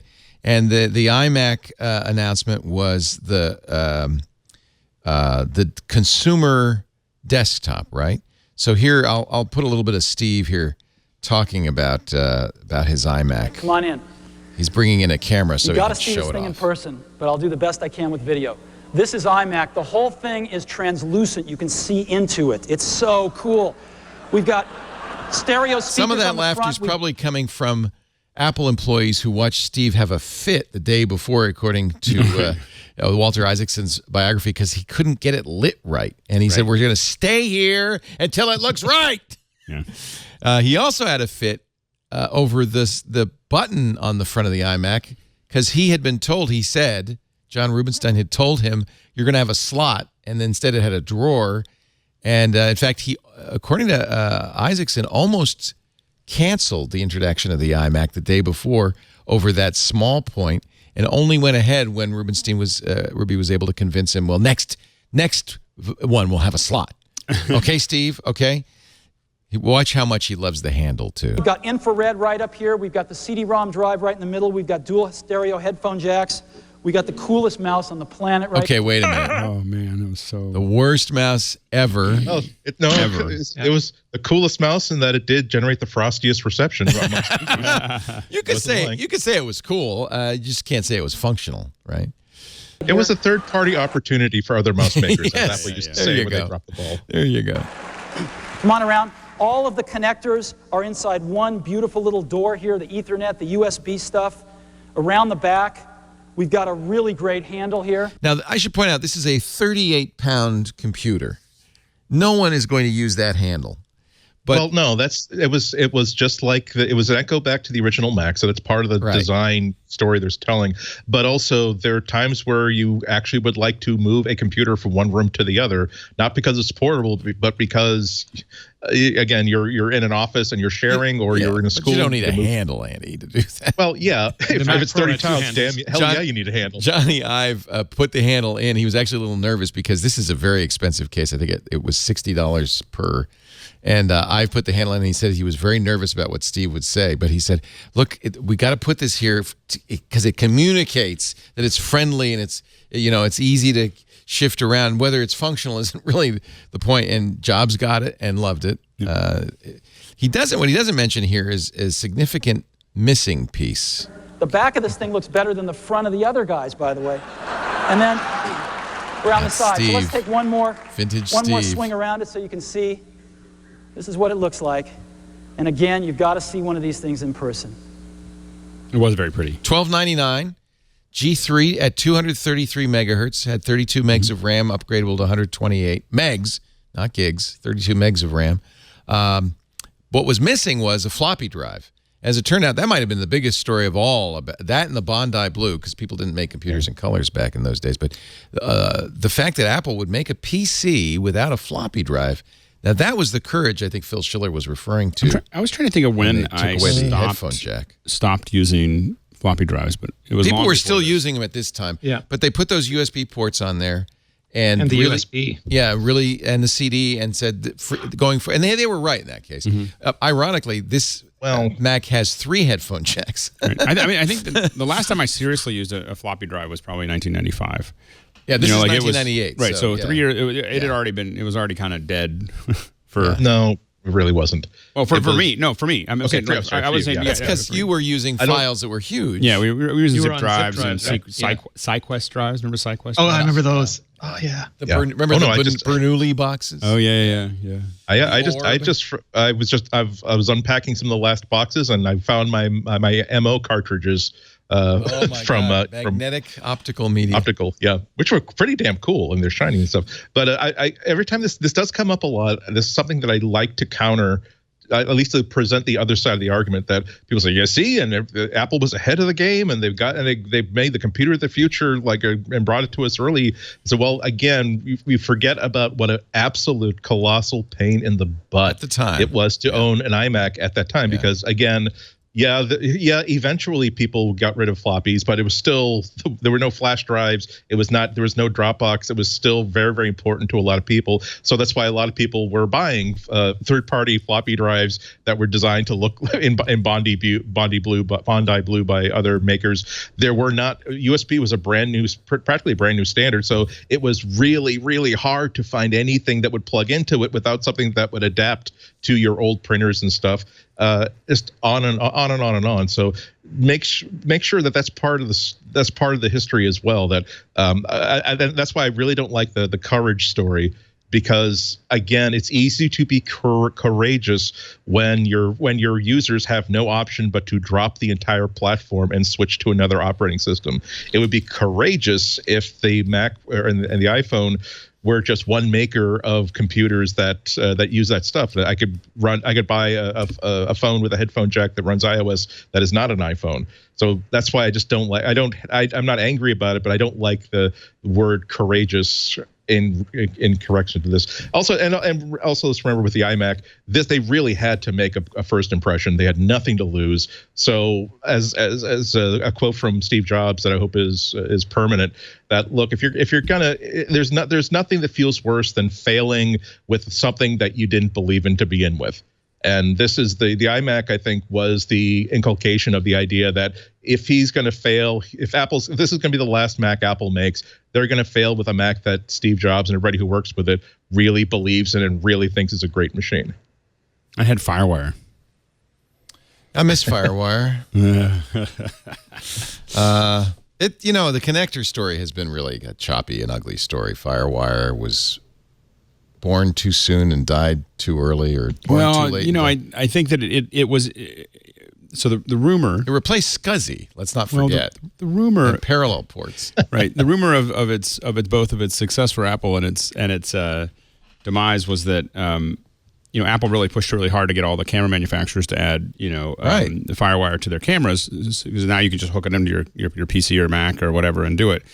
Then Apple then pushed because they were part of the consortium with Intel, so they pushed and Sony. So they pushed a royalty payment out, right? For the PC manufacturers, right. And Apple paid it too. They didn't care, but the PC manufacturers wouldn't pay the royalty. Wouldn't pay the royalty, and Steve Jobs knew they wouldn't pay the royalty, and he knew that they wouldn't put it in their computers. And what it meant is for years the only easy way to get video into your computer was on a Mac. The only way to get video in was a Mac and a camera. So it was like it just owned that market. He didn't care about the money. He just wanted to make sure that they put their feet in the mud. Now, in the end, that's what killed FireWire, because then this big market builds up, and and then Apple decides it's going to change it because they're really the only ones. And as the camera manufacturers, is the same thing happening with Thunderbolt? No, I don't. I see Thunderbolt on a lot of PCs.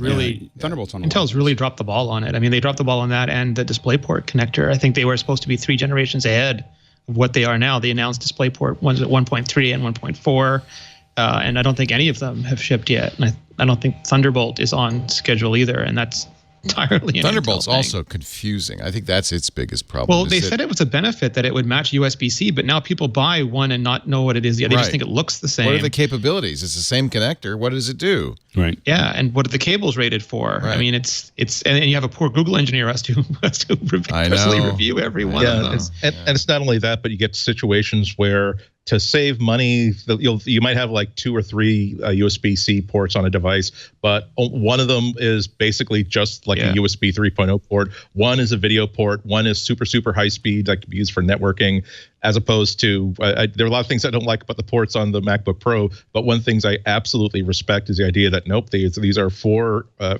absolutely equal, top of the line, you can do anything with them ports. Yeah.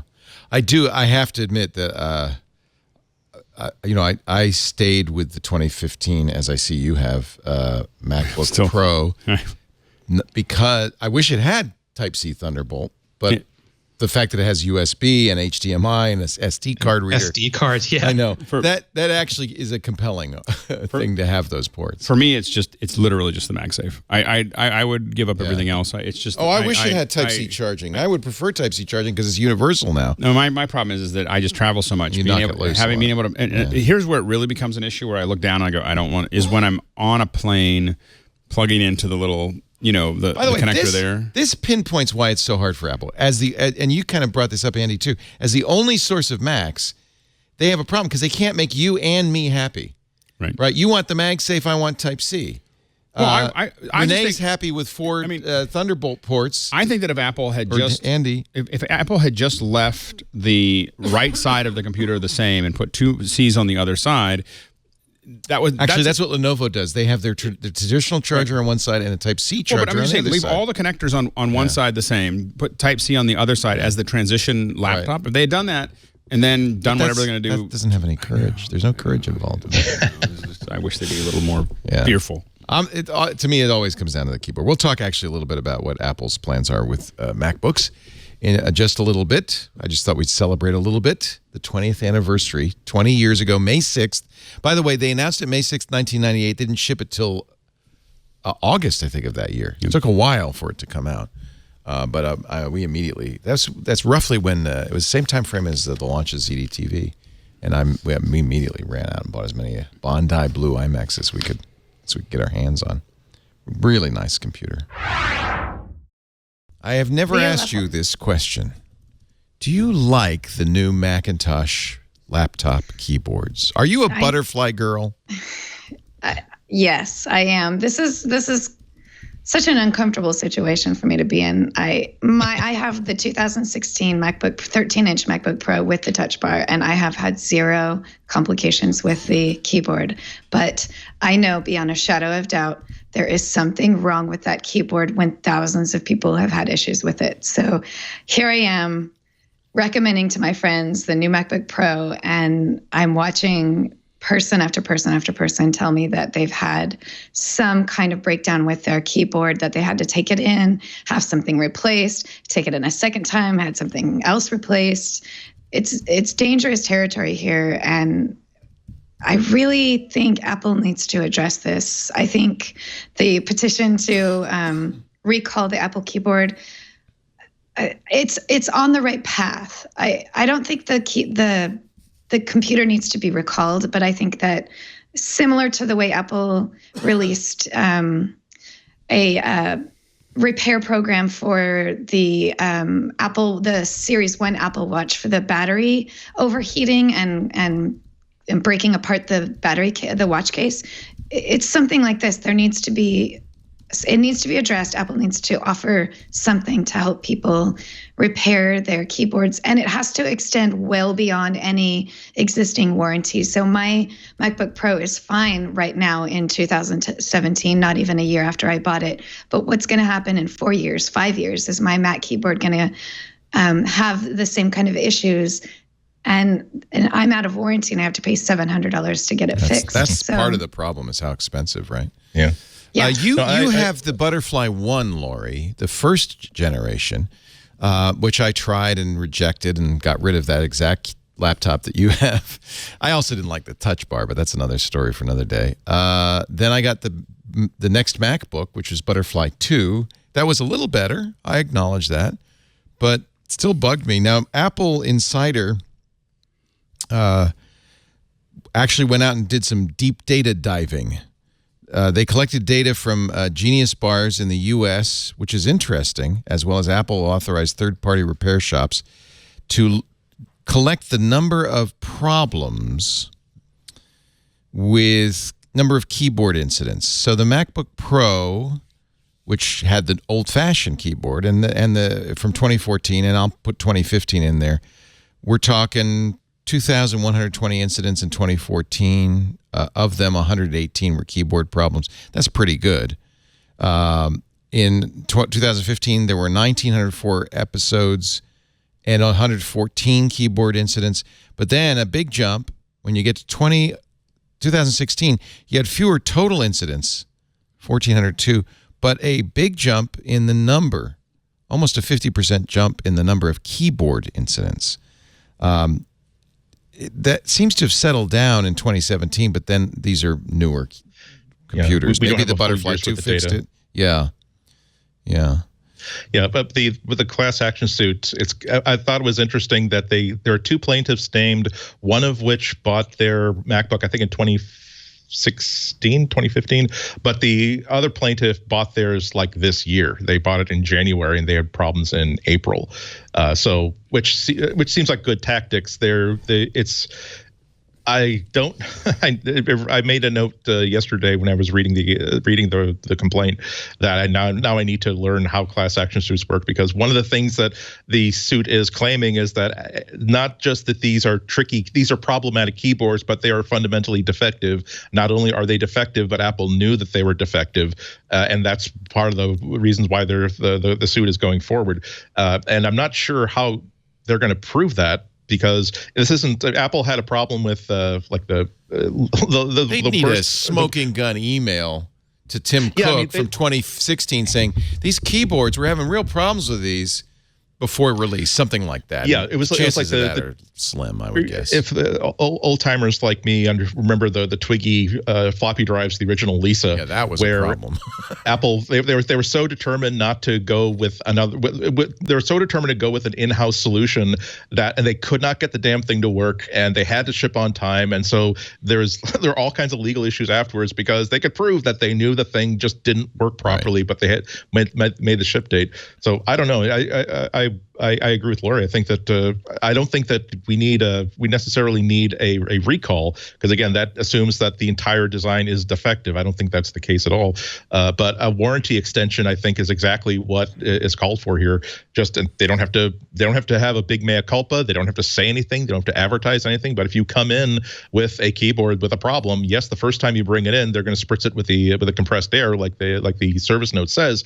But if it's clear that if you come back again, they're just going to swap out a brand new keyboard and not charge you for it. This is why it's always worth it to bring a problematic Apple product back to the Apple Store, even if it's out of warranty. I had my MacBook Pro 2015. Obviously, it's like out of warranty by 2 years, and I got after lots of use, I got what I thought was a normal. Replace your battery is finally bad. Replace it. And I thought that okay, old age. I've been using it over and over, and I was going to have to pay to replace the battery. It's not going to cost that much money. But they took it in the back, and they realized that like a couple of the cells were swollen, and they replaced the battery for free. So again, it's not something that was advertised, but it's always worth it just to see if they'll do something for you under their "We're awesome" policy. And this is, if there's ever a time for Apple to be awesome, it's to make people convince people that if they have a keyboard with a problem, it's not going to cost them $700 to fix it, because for $700 you can probably get a Windows laptop with a much better keyboard. I should point out that Rene Ritchie was the guy who put these numbers together. I think Apple Insider published percentages mostly.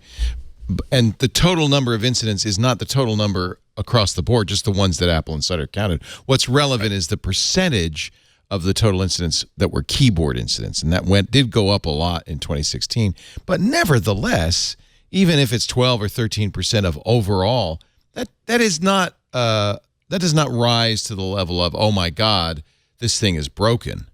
So it is really more of a goodwill. I think it's going to be more of a goodwill that they have to convince Apple of than of any failing. I mean, that's a small number. Well, goodwill doesn't pay for lawyers.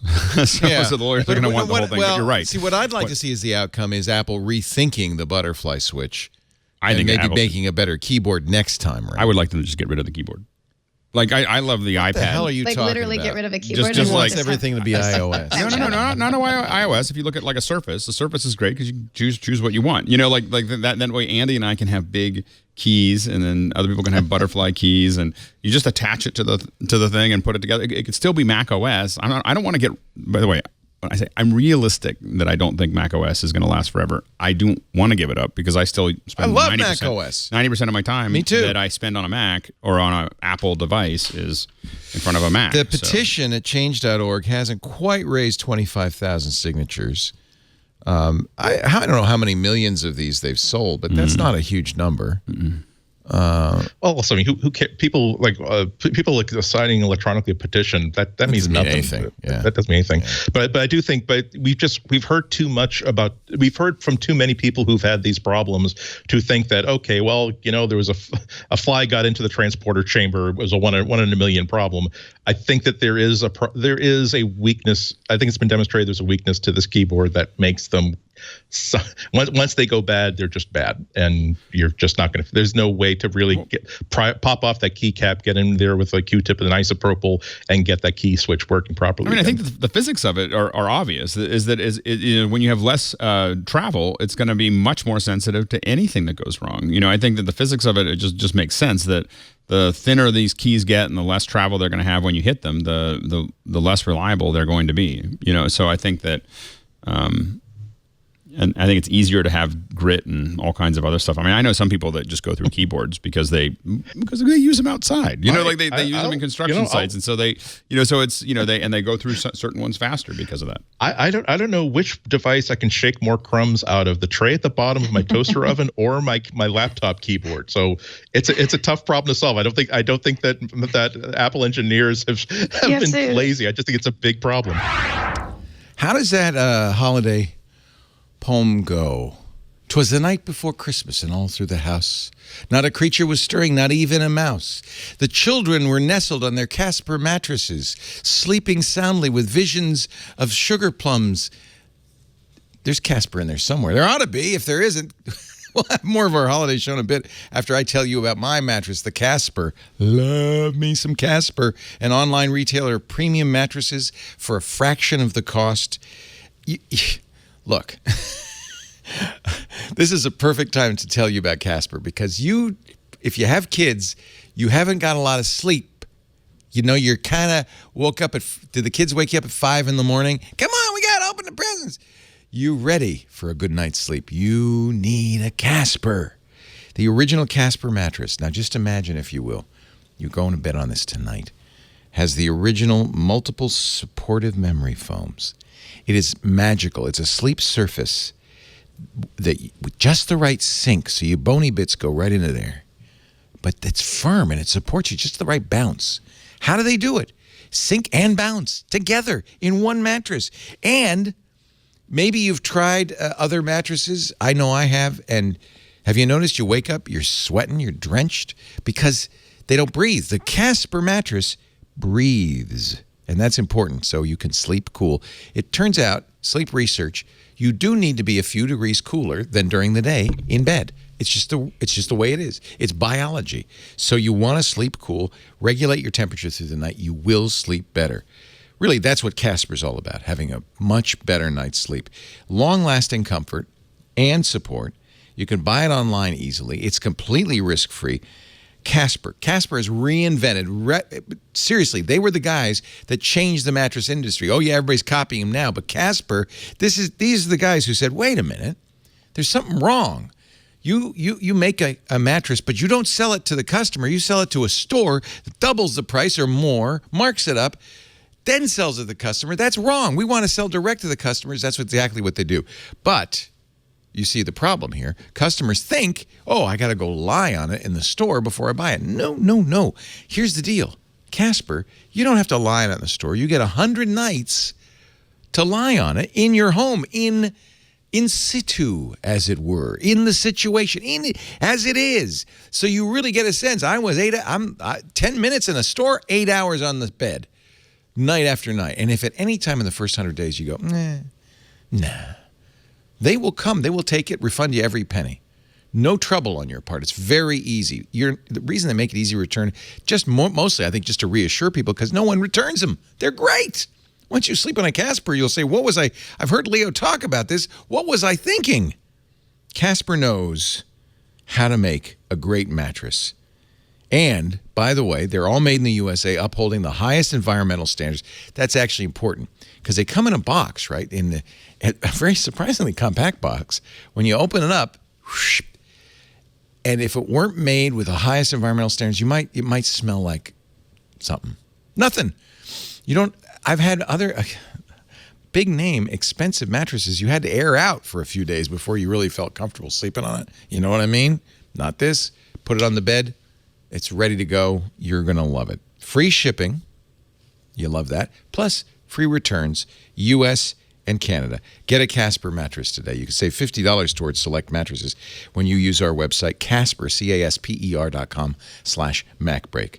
And then use the promo code, if you will, MacBreak, during checkout. That way they know you saw it here. And that makes us happy, makes them happy, makes everybody happy. And you're going to be happy. You're going to go, oh, Leo, why did I wait? Casper.com/MacBreak. Promo code MacBreak. $50 off selected mattresses. Terms and conditions apply. I wish, to be honest, I were lying on my Casper right now. But on with the show. The show must go on. I'm going to go take a nap while you watch more of the best of MacBreak Weekly. We have birthday cupcakes, not just for Alex Lindsay, But today is the 10th birthday of the Apple App Store, the iPhone App Store, iOS. We were born Store. together. It's us, the App Store, and Nikola Tesla. Tesla's birthday too. Pretty sure. Well, in that case, I'm gonna have another cupcake. Have a cup. All good things. I'll have an electric cupcake. In honor of that birthday, we will sing the first 4 words of Happy Birthday, which you get for free. If you want to buy a pack of 20 more words, in-app purchases of $5. We already sang it. It's too late. You did the chorus, and I think you did more than 10 words, Andy. So expect a bill. 10th anniversary of the App Store. Anything you want to say about that? That was a big deal. Is it my memory incorrect? Didn't Steve Jobs not want an App Store at first? So that's an urban myth, and I've talked to a lot of people about it who are actually involved at Apple at the time working on it.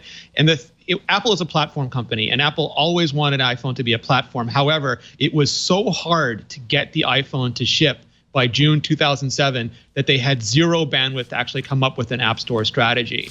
And the teams were so exhausted that there was no way they were going to get it done anytime soon. It was going to take a year, maybe more than a year, which is why they tried to do the web app as the sweet solution. But then that fell with such a thud, they had to go and say, look, we know you just did a forced march. You just did a marathon of sprints.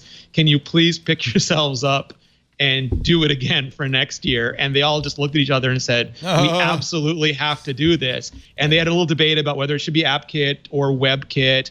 And even the WebKit people said, no, it can't be WebKit. It's just not there yet for this kind of stuff. You can have web views inside your apps, but you need Cocoa. So they came up with UIKit, and then they busted tail to get that ready for that February event. And I think basically did another forced march for the remaining 9 months and got it done. Well, it turned out to be a good thing for sure. It's created an entire economy around it, and it's generated a significant amount of revenue for Apple. I don't know how much of the $9.2 billion they made last quarter in services was the App Store, but I have to think it was the lion's share. A lot. Yeah. And it made apps popular, and it made developers, like it brought them all into popular culture. Now, it used to be an obscure thing that maybe you got like the Adobe licenses or Microsoft Office at your business, and maybe you got some shareware or freeware, but it wasn't the like movies or music or even video games. And now it is popular culture, and developers are popular culture. Like people think about it as a top astronaut, fireman. I want to make an app.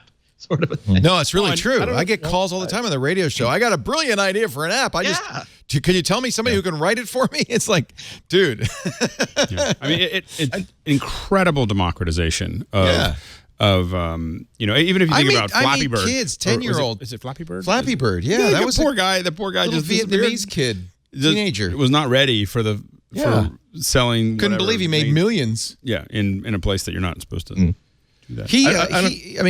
I meet 10, 11, 12-year-olds all the time who want to write, and some are actually writing, and some have even published apps in the App Store. That's a great thing.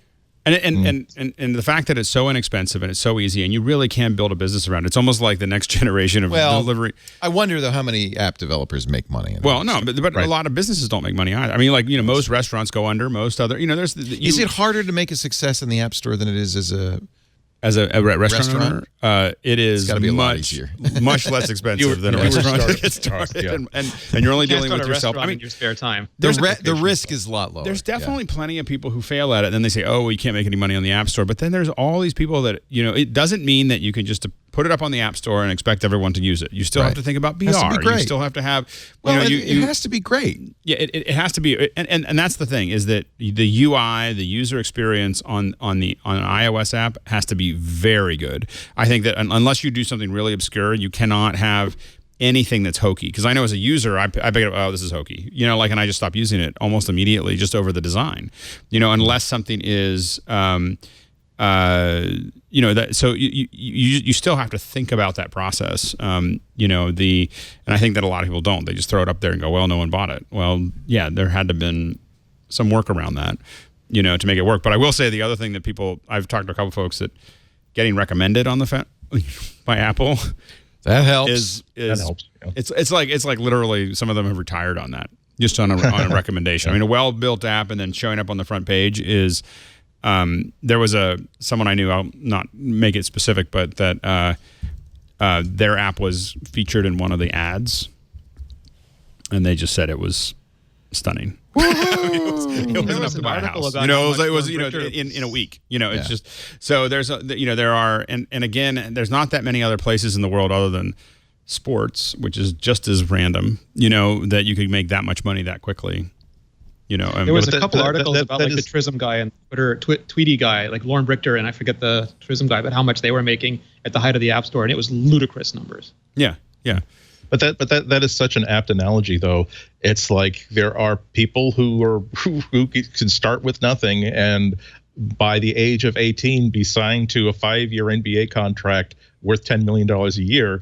And that's what gets all of these kids like neglecting their studies to make sure that they become really good at basketball because they don't imagine themselves being one of the 92.8% of aspirants who blow out a knee at age 14. Yeah, but the difference is, though, of course, the difference is that when you turn 18 and you don't get signed, all you know how to do is play basketball. You know, when you turn 18 and you don't get signed for this, you know how to program. You can code. You know, that was you got a really good skill. It's a skill that almost everybody wants. So it's not a bad thing. I'm trying to slowly pull my kids into programming just so that they. Because you don't want to work. Swift? Would you teach them Swift? That's all I'm teaching them. You got a Swift. I'm not even. Well, I mean that and a variety of coding for Arduino and that kind of thing. So it's it's a little bit of mixed. The idea of thinking about it. At first, I don't want them thinking about they could get a job or anything else. I just want them to see that using electronics and coding is just fun. It's just to fix things. Like that's why we were talking about like how to water the plants or how to do these other things. It's just how to fix things. Like I think if you're going to succeed as a coder, you got to actually enjoy it. I learned how to code because I was tired of rolling dice for Dungeons and Dragons. My first app was something that just created non-player characters because I was a dungeon master and I was like, this is taking forever to build all these non-player characters. That's actually really good incentive. Yeah, you know, and so that was my impetus, and then I did rocket trajectories, which is much more interesting. Learned a lot more. Yeah, that's why I don't like when people show me curricula for learning for programming. I'm always kind of bummed out when it really is more like we're going to teach you how to do math. Like no, that's not how programming works. Just we don't teach. We give kids paper and crayons and tell them to draw whatever they want. We don't teach them all about the history of the crayon. We don't tell them about how varying pressure can create varying lines. The way to teach programming is to say what kind of app is not out there yet, but you'd love to have. And doesn't have to be. We're not talking about making success in the app store. It's like for you, little Alex. What is the little Alex app? So I want one so that every time I have a piece of gum, I can keep track of what kind of piece of gum I had and how it lasted. Great. So for the next 4 weeks, we're gonna build a little Alex's piece of gum. How long did that last app? And that's how you learn step by step by step. Right. That really is the way to go. But one thing I really wanted to respond to though is that. I don't think we should give all the credit to the App Store. I think there's a three-legged stool here that the App Store would not have had. You need the App Store, you need a powerful mobile device, and you need mobile broadband. It wasn't until with any one of these three legs of the stool missing. I agree. Neither of them would have been quite so good. We had mobile apps and stores where you could get mobile apps, but we didn't have an internet, and we didn't have something as well done as the App Store. And it wasn't just the App Store. It was that someone decides to write an Instagram app that can suddenly take this. You're no longer taking your phone home and syncing these wonderful 2-megapixel images and then emailing them to people on AOL. You are basically saying, hey, here I am, here's my food, here's the person who was mean to me at the parking lot. And that's what gets people to the App Store to find out what the next app they want to get is. I hope you're enjoying our holiday wraps. That's that, Rudolph. It's okay. Calm down. MacBreak Weekly, a wonderful 2018 it has been. You know, I think back to the movie. Remember the movie The Social Network? Where Sean Parker meets Mark Zuckerberg in a loud, crowded bar, and Zuckerberg says Facebook could be worth a lot, $1 million even, and Parker tells him, you know what's cool? $1 million isn't cool. You know what's cool? $1 billion. You know what's super cool? I feel like Dr. Evil. $1 trillion. Apple was aiming for it. Finally did hit it. Watch. Oh, yeah. Did we mention Apple at $1 trillion market cap? Did we mention that? I mean, it's a vanity metric, but what a big number. Well, and you know that it really is. For a little reality check there as well, is it's a vanity number, especially given the fact that it wouldn't be anywhere near that if they weren't spending hundreds of billions of dollars buying their own stock back. I mean, there's a little bit of a, the stock, when we really talk about stock value, I mean, I think Apple's doing great. They're going to keep on making more money. That's great. But that is not what's giving them $1 trillion valuation. What's giving them $1 trillion valuation is basically taking a otherwise stagnant stock and basically inflating it by buying their own and keeping the investors happy. Otherwise, people would have moved on. I'm also impressed that they've managed to become $1 trillion company without amassing a whole bunch of really terrible scandals. Like, I have so much respect for so many things that Amazon has achieved, but I do not like the fact that every single conversation about Amazon that consists of more than 4 sentences has to include the phrase, "but they treat their lowest paid workers like crap." That Facebook is a very successful company, but they are essentially a beehive full of horrible ideas implemented carelessly with thought to how best to protect its users from the community that its own service have created. Whereas Apple, all you basically get are a couple of really intense attention-getting, oh, well, they're recycling a certain element from their phone frames, but they could be recycling more. Or, yes, they're paying their workers their subcontractors in China very, very well and treating them very, very well compared to other manufacturers, but maybe they could be treating them well. So the fact that you always take things tongue in cheek when you have a company that likes to position itself as, oh, well, we are a very ethical company and we are a very green company and we are very, very positive and we have values that we feel are very, very positive. But Apple tends to actually deliver on that stuff too, so that has to be mentioned. And I think that one of the things when we look at those stock buybacks, the only thing I was going to say is that I think that one of the things we see here is this schism between Apple's personality, I think, and how much money they're making. They're actually making money. They're focused like a startup, and they're making money like the biggest company in the world. And the problem is they literally don't have a culture of we could just experiment with a bunch of things. We could take that $100 billion and we could buy T-Mobile and create a cell network and buy something else and do this. They don't want to be distracted, and they have something that works. I think that someday down the road we may say, well, that might have been a good idea, to get distracted and move into other businesses. So far they've been able to leverage this really well, but it does create a pretty very top heavy situation where if the iPhone collapsed for some reason, Apple would still make billions, but not in the same way. Actually, when you talk about stock buybacks, it reminds me that Elon Musk this morning dropped a bombshell on Twitter. Not the first time Elon's done this. This morning, a couple hours ago, I'm considering taking Tesla private at $420. That's per share. Funding secured. Yeah. And then he tweets, "Good morning." But he's unfortunately he's almost becoming like what Donald Trump is to high level politics. What Elon Musk is becoming, because he says these things and you don't know whether you can dismiss them because maybe he had a bad fig in his breakfast or something, or this is just a passing thought that he's not really going to commit to. Didn't the stock or maybe he was just they've actually the market's taking it seriously. The stock suspended trading. So whatever he's meant, he's certainly had an effect. There's no doubt about that. I love we were showing the Times infographic from last Thursday on what $1 trillion is. It's Apple is worth way more than all the major automakers in the world. Apple is worth more than the entire media industry, the American media industry. If you put Netflix, Comcast, Disney, all the major news publishers, and all the TV channels, it would still be $848 billion less than the trillion that Apple is worth. That's a lot of money. It seems like every single time there's either an article. There's never been a really cool animated infographic like that, but they all remind me of the same SCTV sketch where it's like a Russian broadcaster with a big map of the USSR behind him, saying, look how puny now I'm going to take the country of Australia, massive continent, yes. Look how tiny it is when we put it inside the borders of Russia. Now let's add. It's like, okay, that's fine. I mean, but it's the fact that it's a $1 trillion company. It doesn't help that keyboard any does it, and it doesn't solve the dongle problem. No, and in fact, we say that every time we talk about, as we have for the last 20 minutes, stock pricing and quarterly results.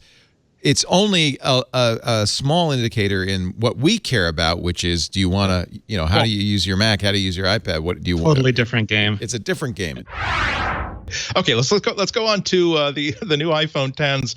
I wouldn't say that it was a remarkable update. They took here's in broad strokes. Here's what happened. They took the iPhone 10 of last year, and they did two things to it. They gave it the nominal incremental upgrade that we often see in an off year, with matching the same prices and keeping the same sort of prestigious surgical stainless steel, as was said during the keynote, and the wonderful OLED display, screen to screen, and upgraded the processor and all this sort of stuff. That was nice. They also added a new, in addition to the 5.8-inch screen display that has on the regular iPhone XS, S, so we don't say XS. 5.8-inch. I think that they 2. I think they want you to say 10s. Yeah, I see. I see. Apple's. Let's have a sidebar here.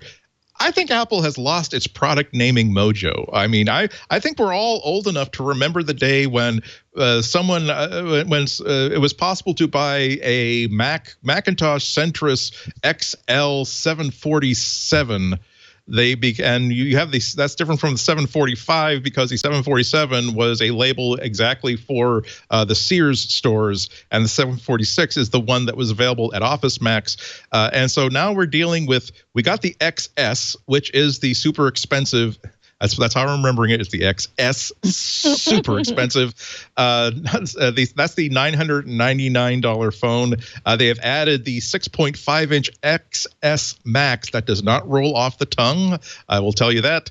And now the top price. In addition, one of the many features in a very long and technical rollout of this device during the keynote of the new A12 Bionic processor is that now this can address a whopping 512 gigabytes of storage. So if you want to get the largest amount of money, if you're really just there to make sure that by the end of the year you've spent as much of your expense account as you possibly can before it rolls over, you can buy a 512 gigabyte iPhone XS Max for $1,449.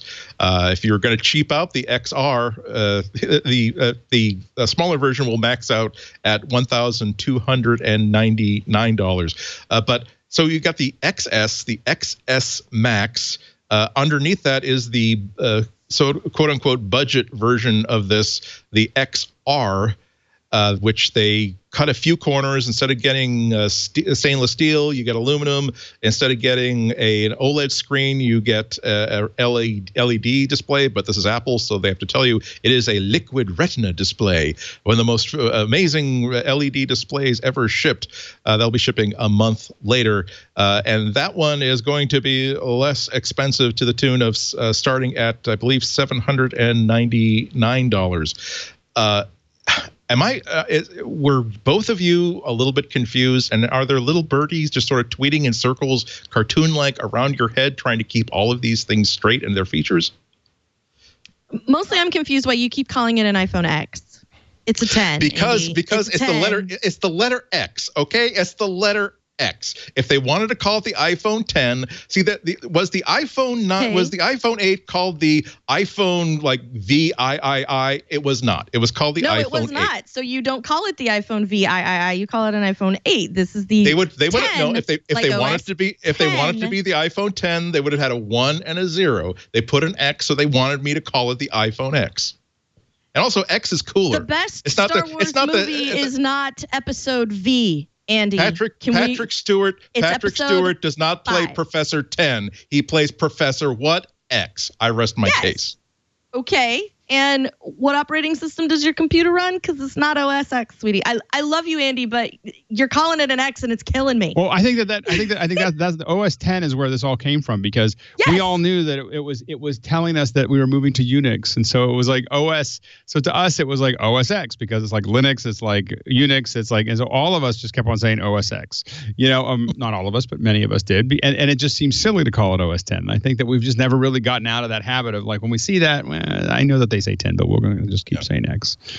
So, but we have it bugs me, and part of the reason that it bugs me is because, like, it never got broken from the OS 10 stuff, back in the day. It's 10.14 now, and we still call it, people, like, they're getting away from that by referring to everything by the code name, so that they don't have to worry about, is it OS X or OS 10?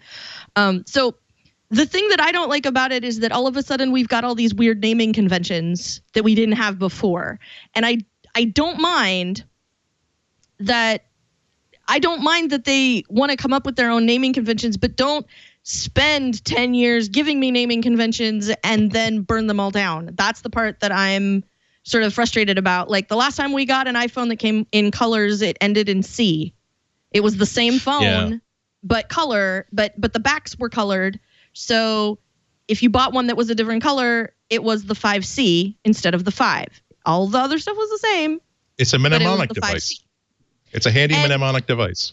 Right, that too. So I was like, oh, so this is the 10C. No, it's an R. We're not going to tell you why we called it R, because remember, the S always used to stand for different stuff on the other phones. Like, the S was for speed, and the S was for Siri, and the S was for other things.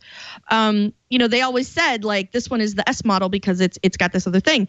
And this time they're like, it's R, and we're not going to tell you why. Like, it's just an R now. And we're going to call the other one 10S, and we're not going to have a 10S Plus. We've conditioned you for years that the big phone is the Plus, but no more. Like, now we're going to call it Max. But next year, like, are they going to have an iPhone 5, or does everything start with an X now? Like, all of the rest of them are going to be 10 models from here forward, and we're never going to get an iPhone 9. Like, I mean, we never really got an 8, because it's actually the 7S, even though they put it out of its misery today. The thing about it that I don't like is that, on top of the naming convention being super confusing, now additionally we have the fact that they're selling 7 different models, because they're still selling the 7 and the 8 and the 7 Plus and the 8 Plus, and now they've added the 10C and the new 10S and then the 10S Plus, even though that's not what they're calling them. So that takes us to 7 models of iPhone. So, like, when you walk in, it's going to be, the dozen Android phones down one side and the dozen iPhones down the other side. And, like, that I think that's part of, I actually think that is part of what Apple has to do, is because they are one company serving. It's the same thing with Macs, where you have to kind of cover the gamut. Is those Androids, a lot of them are by different manufacturers with different form factors. Now, Samsung does a lot of different form factors as far as how that goes, and so providing those is kind of giving that a community that doesn't have other choices, the theoretical choices that they want. I think Apple has to, manage the fact that there are some people that are going to want an iPhone that aren't going to want to spend $750 on one, with the fact that that's all they really want you to buy, $750 and up. That's they're being nice with the other ones, and those are very solid phones. I still use a 7, as my international phone, and it's a great phone. So I think that the price dropping down, the new R is 95% the quality of, or maybe 90% the quality of last year's top of the line model for $250 less. There was one story this year that resonated throughout all of our shows, not just MacBreak Weekly, but Twit and Security Now, and it's really something probably be considered, I think, the story of the year 2018. Still something of a mystery. It's Bloomberg's story about the Chinese chip hack. I asked the MacBreak Weekly panel what they thought of the story. Well, let's talk about privacy, because the big story of the week, and I would love to get your take on this, the big hack from Bloomberg Business Week came out on Thursday, claiming that China put a tiny chip on motherboards coming from Supermicro that are used everywhere. We use them because they were Amazon discovered them before they bought the Elemental. They wanted to Czech security according to Bloomberg. Again, everything we say will be according to Bloomberg Business Week. These elementals are everywhere, from the Mormon Church to the Department of Defense. I own 20 of them. Yeah. Do you own any of the old Supermicro based? Because all of ours we traded that in for Amazon. I got some older ones. Bring in one and we'll take it apart.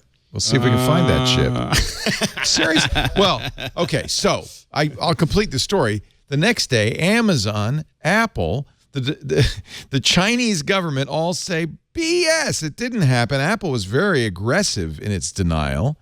Apple, who barely ever answers press inquiries and answers them in the tersest way possible when it does answer them, put out pages of retort. Yeah, and here's the letter they wrote to the members of Congress who inquired about it, the Energy Committee, the Commerce, Science, and Transportation Committee. We were struck by the fact that the gravity and magnitude of the claims seemed to be undermined by their uncertainty around key details. Nevertheless, we worked tirelessly to ascertain whether these claims were true, or failing that, if anything even like them was true. In the end, our internal investigations directly contradict every consequential assertion made in the article, some of which we note were based on a single anonymous source, although we should point out the article itself had 17 anonymous sources. Well, that doesn't surprise me, because if you knew this and you talked to Bloomberg Business Week, you're not going to give me your name, or you'd be in a small room in the Pentagon today. This letter was signed by the head of InfoSec at Apple, which is unusual too. Yeah, I mean So one thing some people claimed is, well, maybe the Apple PR department didn't know, but this guy would for sure know. Apple's never found malicious chips. And they had Bruce Sewell. Right. But here's the thing: is that for a publicly traded company to be so assertive puts themselves at incredible risk of lawsuits and SEC violations and everything else. For them to come out, and a publicly traded company to come out and say this, and have all of them say it, is Amazon you're going to say, like, they're risking a lot to say that. Look at the Department of Homeland Security's Saturday announcement. We currently have no reason to doubt statements from companies that have denied this. Throw that one away. Well, I don't throw it away, because to me, but that's them saying, well, okay, but we're not gonna. That's hedging. If there were that many Supermicro things that were sent in, because this has to be part of a fab. Wait.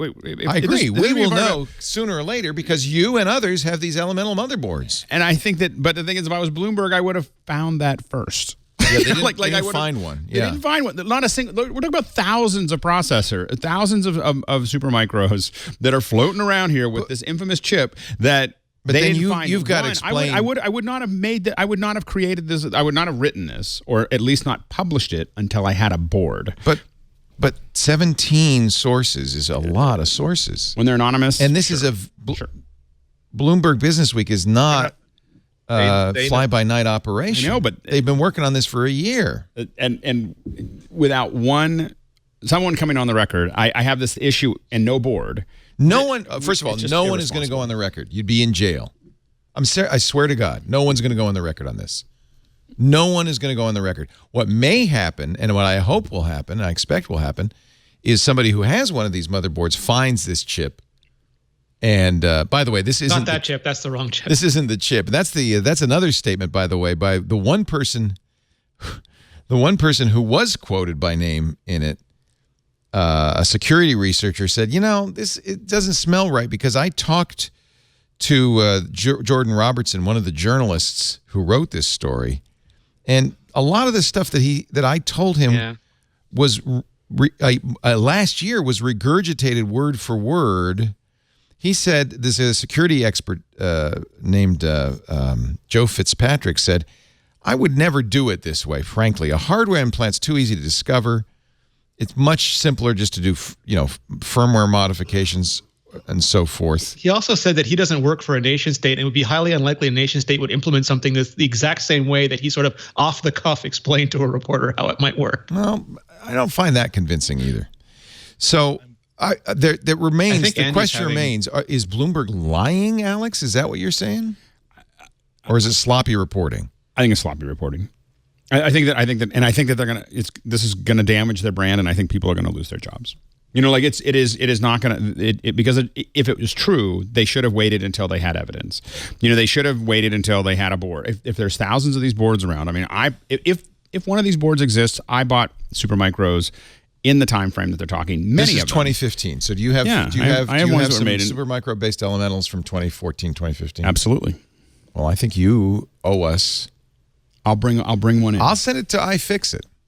I'll send an Elemental. iFixit is pretty good at identifying chips. ChipWorks with their scanners. ChipWorks. Actually, it's ChipWorks that often does the work. I actually have an hard Elemental work that for I'm not very happy with. So it's old. It's seen a lot of miles. We could send one to iFixit. If you give me somewhere to go, I'll send it out and they can look at it and see if they. Can you imagine if this is the Red Team 3 episode of the newsroom just played out? It's hard to imagine this scenario here. Is possible that the U.S. government played Bloomberg? Because, of course, the U.S. government, which I might point out, is doing exactly this thing to others. Everybody's doing it to everybody. But but installing it onto the board is. Well, you know where this. Okay, so I talked to somebody who knows a little bit about this. Where this sometimes, most often happens, is not in the Supermicro factory, but after it's shipped, and the box goes through a depot in Bethesda. Somebody opens the box, modifies the motherboard, and sends it on. That we know that happens. That actually has happened. We know that happens. It happens from us. It happens from China. It happens in many countries.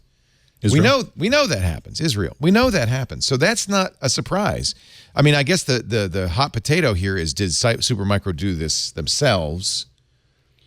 Yeah, the thing is that it's generally just not something you want to go back to the factory where it's going to, back to the assembler where it's going to and through a whole system of checks and everything else before it goes out.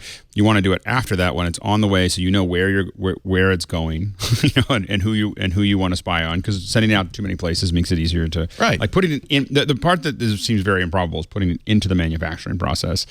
Just seems like if they put it into the manufacturing process, that is a lot of computers out there. I mean, Elemental didn't sell 10 of them. They sold thousands of them. That you then disagree with. Not that it doesn't happen all the time, but that Supermicro got caught doing it. By the way, they're based in San Jose. They're a U.S. company, although run by a Chinese national.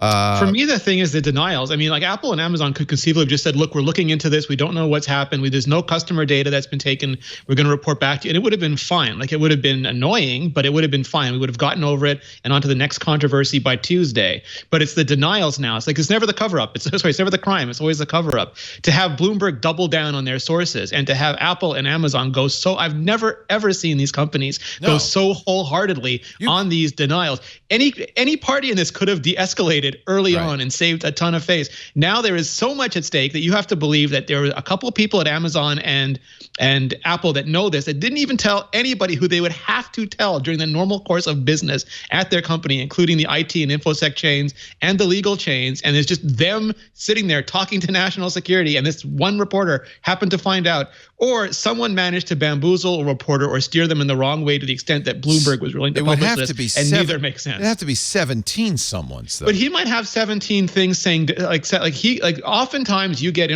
you can tell the quality of a journalist not by the sources they get, but by the narrative they extract from them. And seldom do reporters state facts. More often than not, reporters and their editors construct elaborate narratives around facts, and that's when they tend to make mistakes. It's not just reporting the things that they hear; it's trying to turn that into a story. And they've done something. More often than not, we've seen that, especially with Apple. We've seen that with things like iPhone 10 sales, where you get a little bit of data and you make this whole iPhone 10 is not selling narrative, turns out to be completely wrong. That is always a danger in journalism, and that's where there's potential exposure here. We'll get right back to our holiday special in just a little bit, but before we go on, I do want to add one little thing, a gift you can give to us. We do this every once in a while. We have our yearly survey for you, and since our listeners are, we know, such techies, this year it's going to focus on how you use collaborative software at work, something we'd like to know. The survey's brief, shouldn't take you more than 6 minutes.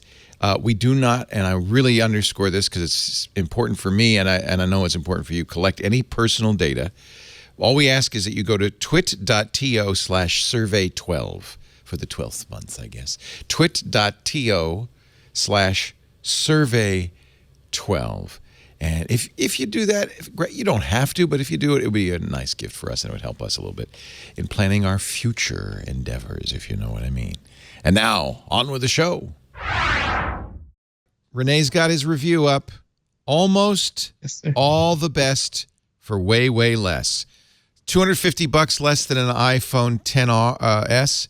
$350 less than a XS Max. But it sits right in the middle, right? Size-wise. Yeah, and Gruber did some math pointing out that you can get a 128 gigabyte version of the 10R and not of the 10S. So if you're just a little over 64 but don't want to pony up for the 256, you can save even more money just by going with the 128. So they don't offer a 128 in the 10S sizes. Yeah. They go to 256 and then 512, which is like half a terabyte in your pocket. Yeah, and honestly, 64 is probably enough for everything I do. It depends how much 4K and stuff like that you shoot. So and if you use the iCloud photo and and if you don't put 100 books on there and your entire music library, 64 gigs is a huge amount of data. Your 19 Metallica original sound. I'm not pointing at Jim Dalrymple specifically, but some people like having all their music with them. Some people want it all and don't want to stream it. I understand that. Nice hunk of glass. Okay, show us. Let's see. So it is glass back. Yes. The front glass is exactly the same as the iPhone XS. The back glass is somewhere in between the 10 and the XS. It's stronger than the 10, not quite as strong as the XS. Now, some people said that the bezels were unsightly compared to the XS. They're not unsightly. They're just a little bit bigger. I turn on the flashlight somehow. That's great. Haptic touch to the rescue. There we go. You can see they them, are slightly bigger. If you're coming, and it's an LCD, not an OLED, but if you're coming from an iPhone 6, 7, or 8, you're not going to notice that. No, not at all. I mean, if I hold up one of these next to it, close. I keep getting beta things today, Leo. It's my beta day. And if I hold up this next to it, it's nothing of the same. Yeah. You do get a notch. There's a hard. But yeah, I mean, yes. And by the way, you're getting all of the internals of the XS. It's rather interesting because Apple, according to Wall Street, Apple's only job is to sell more iPhones or to sell more expensive iPhones. And they've been doing that with the Plus and with the 10 line. They've been really raising average sales prices. And now with the 10R, I mean, some people are likening it to the iPhone 5C, but that did not have Touch ID. It had the previous generation processor. It really was an iPhone 5, not an iPhone 5S. The iPhone 10R is an iPhone 10. It has the same processor, same true depth camera, same wide angle camera on the back. It is much closer to an iPhone XS than it is an iPhone 10. And that could, and it's $250 cheaper. That could really skew Apple's ASPs down again, which would not make Wall Street happy. But Apple really wants to take the technology that they have in the 10 line and make it accessible to more people. They have this annoying habit that Wall Street hates, which is to try to grow rather than just monetize. And I think it's good long-term thinking, but I think it'll get them yelled at short-term. Yeah, bravo, and screw Wall Street, because I don't think Wall Street's got their best interests at heart. They just want to cash in as quick as they can.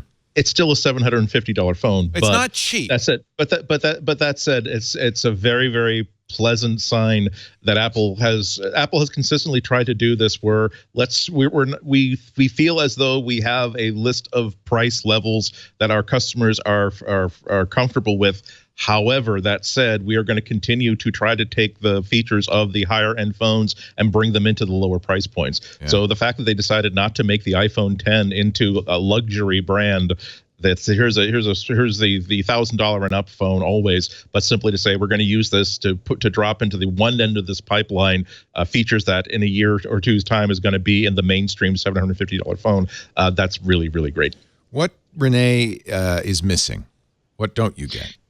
So you don't get the well, that's not missing. Sorry. That's gone from all of them. Long gone, Handy. You don't get the OLED display. You get an LCD display. Apple says it's their best LCD ever. I find it like they're so good at color calibration and color matching. It is it's traditional iPhone DPI, the same DPI they've had since the iPhone 4, the same DPI they had on the iPhone 8. But you, like in daily use, you really can tell. It doesn't do the inky blacks of OLED and doesn't have the extreme contrast of OLED. So Apple's not advertising it as an HDR panel, even though some LCD TVs say, well, we go brighter, so that counts as HDR. Apple doesn't want to play that game, so they say it's not. Like it'll play HDR10 and HDR and Dolby Vision content, but it'll do the best job it can, but they're not claiming that it's HDR. So you're missing the panel, and then you're missing the telephoto lens on the back. So you have the exact same wide angle lens as the iPhone XS, 30% larger with deeper and bigger pixels, and the smart HDR feature, but you don't have that 2.4 aperture telephoto lens. Yeah. So no 2x optical zoom and no real depth data like you'd get off the off the dual camera system on an iPhone 10. They do something very similar to the Google Pixel, which is they use the parallax data from the phase adjust focus system, what Apple calls focus pixels, and they mix that with a segmentation mask. The thing that's really interesting, though, the thing that I spent most of my time asking about and looking into is that Apple had their camera teams go and get a bunch of high-end lenses and cameras, which I'm sure they hated to do, and just shoot the crap out of them, and then build up a model, a physical model of what an iPhone lens could be. And it's different between the iPhone XS, because that's the telephoto, and the iPhone XR, because they did it for the wide angle. So taking the same shots, they didn't want to have a perfect sanitized computational lens. They wanted it to be quirky and have a personality, like a real world lens. So the bokeh is not just a disc blur that's layered on top. There's not just like a smooth fill over the back. It actually renders on the silicon this entire world that as much as the computer vision can understand, and like overlapping lights and distortion around the outside, like you'd get with a real lens. And it's hard to describe it, but when you look at what it used to do and what it does now, or what some other phones do, they really do just apply a Gaussian or a disc blur. It's like night and day. It's really, really cool technology. The other reason people might want it is it's one of those size things. It might be just right. Here's a great image that you took comparing the iPhone 10 on the left, the iPhone XR on the right, or rather the XS on the left, iPhone XR on the right, and the XS Max on the far right. The middle one is let me start over. In order from left to right, the XS, the XR, and the XS Max. So it's between the two, right? Yeah, because of the bezels, it's probably closer to the 10 to the Max than it is to the regular size one. But it feels in between. I actually do like it better because I found the Max just a little bit big for me. I was a huge iPhone Plus fan. Yeah, a lot of people are saying the XS Max is just too big, but I want more than the XS. This is right there, right? And it has all the features that the XS has that I wish the Max has that I wish the XS has, like display zoom, and when you rotate it sideways, it has a split view controller. Oh, interesting. Yeah, so I really like all that. Okay. So now I'm presuming you're going to keep your XS Max as your real phone, or not? I ordered the XS Max, but I think Georgia's probably going to just rob me of that, and I'll end up getting a XS because, I know a lot of people are saying they're going to go with the XR, that they think it's a much better phone. I really, really like the camera system on the XS. I shoot in 2x all the time, and I like the OLED screen because I'm a complete nerd over HDR. So for me, it's worth the extra $250 to get those two features. I think I'm the exception, not the rule, though, and I think most people will be super happy with the XR. Let's talk iPad, baby. Hang on, I'll switch from my wired headphones to Bluetooth for this section. But only if Rene, if only Rene had an iPad and to show us, or Andy. They've got to have an iPad laying around. Let's see. No. Well, there's the folio case. He's got the folio case. Yeah, these keys, by the way, are like bubble wrap for me. I can't stop. This is like my worst change because I can't stop pressing them like good. bubble wrap. I like them. All right. Here, let me turn this bad boy around. Here we go. This is a 12.9. See, this is what I was really interested in. I had the old 12.9. It was just too big. But now what they've done is the same size screen with a smaller form factor. I feel like that might be the one to get. People thought it was the 11-inch, and they're like, "What does the 12.9 look like?" They were like, "That is the 12.9." And wait till you hold it. I was surprised. Like after the demo area, I went to look at the specs. I was surprised to find out that the new 12.9-inch is not that much lighter than the old one. It felt so much lighter in my hands because it just feels so much smaller because it is so much smaller. So it's quite a nice piece of kit. They pulled that trick that I forget, was it Google or Microsoft who said that you could balance it on your finger because they arrayed everything around it. So I was doing that at the thing and it made them very nervous. You can do that? You can, it's gonna take me a second to get my finger in the middle. But it's actually you can handy for sushi. You could put it right on the surface there, that glass surface. I'm gonna totally drop my iPad now. Please don't. There, so you can just totally. Look at that. See, these actually that's a good. So he's got his finger on the Apple. And it is. See, that's the kind of real attention to detail I love Apple for. Well, it makes it feel lighter because the balance is distributed nicely. That makes a huge difference. Just like a magazine or a pad of paper also balances around the center. So that's such an important little detail. Wow.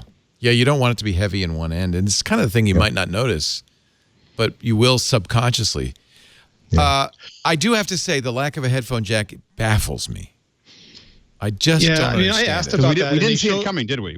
It was a surprise. I mean, they've got headphones. They were happily showing the schematics where, like, you would have to make it thicker. Plenty of room. But you'd have to make it because the liquid retina goes past what you would see where the bezels are. Like it goes inside there to house it. So there's no room in those bezels. You'd have to make it thick enough to put it underneath the display, and they didn't want to do that. They didn't want to add like a Han Solo box like the Millennium Falcon. They have a camera bump for crying out loud.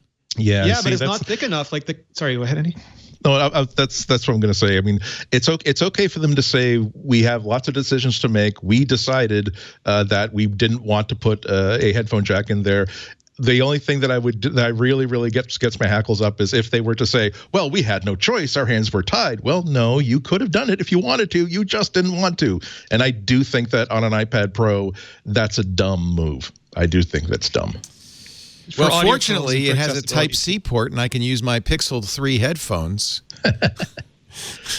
And the battery's long enough. So what do you think? The Type-C, it can do anything Type-C can do except external storage. It can do external storage. It's just that iOS and the Files app has no concept of external storage. So you have to get an app that understands external storage, and then you can plug it in and you're fine. It doesn't have a driver. If you plug it in as is, it'll think it's a camera, basically. And you got to think that that's a glaring hole that Apple's going to fill with iOS 13. They could easily. I think that over the next 6 months or the next 6 to 8 months, it's going to be explosive. Watching what happens with that USB-C. There'll be like a Riaddle app that'll let you plug in a drive within 3 seconds. I bet. Yeah. And could I plug in a keyboard and mouse now? No.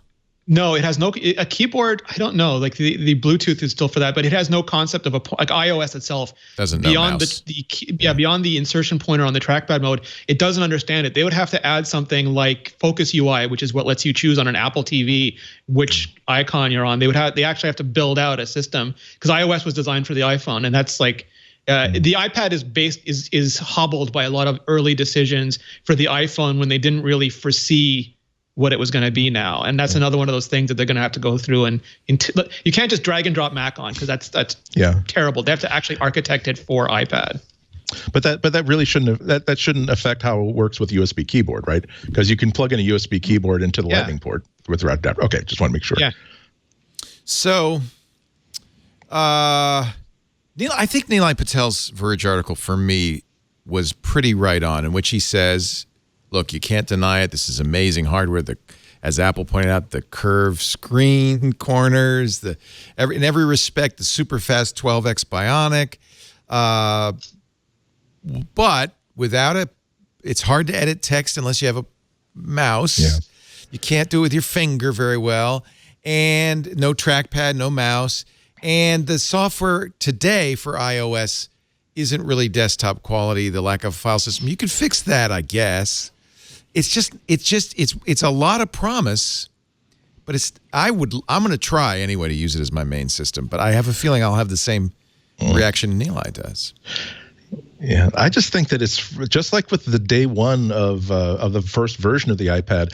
I don't think you can judge it as a laptop or as a laptop replacement. You have to think about it as the things there are things that you do with your laptop, and can you do those same things with this device? And sometimes, in a lot of cases, the answer is going to be no, particularly if it involves, I've got arbitrary file X on arbitrary file storage device Y. I just need to get this damn thing visible to this file system. That's going to be a complete fail. However, when you look at the caliber of mobile of productivity apps that have been designed for the iPad, and yes, we're talking about art apps. Yes, we're talking about drawing apps, but we're also talking about things like Scrivener by Literature and Latte. It's a really hardcore book-length writing tool that is one of the most brilliant translations of a desktop app to mobile to a tablet I've ever seen. I really don't think that Windows has got there quite yet in terms of taking an app that works great on a big screen and making it work as well in that context of a smaller screen. I've been using a Chromebook for the past couple of weeks, particularly since my MacBook died, and it does many things very, very well, but not at the same level of polish. And then beyond that, you do get the ability to use this pencil in a way that's not, oh, isn't it great? You're taking notes when you're handwriting notes and you're doing little sketches and doodles. No, with the iPad Pro, you really can do professional caliber artwork with it, and people do. So I don't. I agree with the broad strokes of that argument. If you're buying this, if you've got $1,000 or $1,300 for a new laptop and you buy an iPad Pro instead, you are going to be let down. However, if you have $1,200 or $1,300 for a mobile answer to I need to do X, Y, Z, double X, double Y, double Z, and you find these solutions for the iPad, I don't think you'll be terribly disappointed at all. Well, here we are at the end of 2018. It's been a great year from Apple's point of view. New Macintosh computers, new iPads, new iPhones. I hope we've been able to tell you a little bit about what to expect, to understand a little bit better about what Apple's up to. And we hope to do a lot more in 2019 with the wonderful Andy Ihnatko from Boston Public Radio, Rene Ritchie from imore.com, Alex Lindsay from the Pixel Corps, and, of course, our cast of regulars like Jason Snell and Adam Angst. Really, you're a big part of the cast of this show, too. We're so glad you watch. I hope you will watch every week next week. I hope you'll subscribe. We'll be back. Next week, actually, is New Year's Day, so I don't think I'm still probably going to be hungover, so I don't think I'll be there. But we'll do something. Maybe a repeat of this. Happy New Year, everybody, if you're watching on New Year's Day. And then January 8th, we'll be back with all new MacBreak Weeklies at our regular time, 11 a.m. Pacific, 2 p.m. Eastern. That is 1900 UTC on Tuesdays. I hope you'll tune in each and every week. And as we wrap up this holiday season, I wish you and yours the most wonderful Christmas and New Year and Hanukkah, whatever you celebrate, and all the best for 2019. Let's have some peace in the year and some happiness, and cheers. Thanks for watching us. And now, I'm sad to say, break time's over. Time to get back to the eggnog. Merry Christmas, everybody.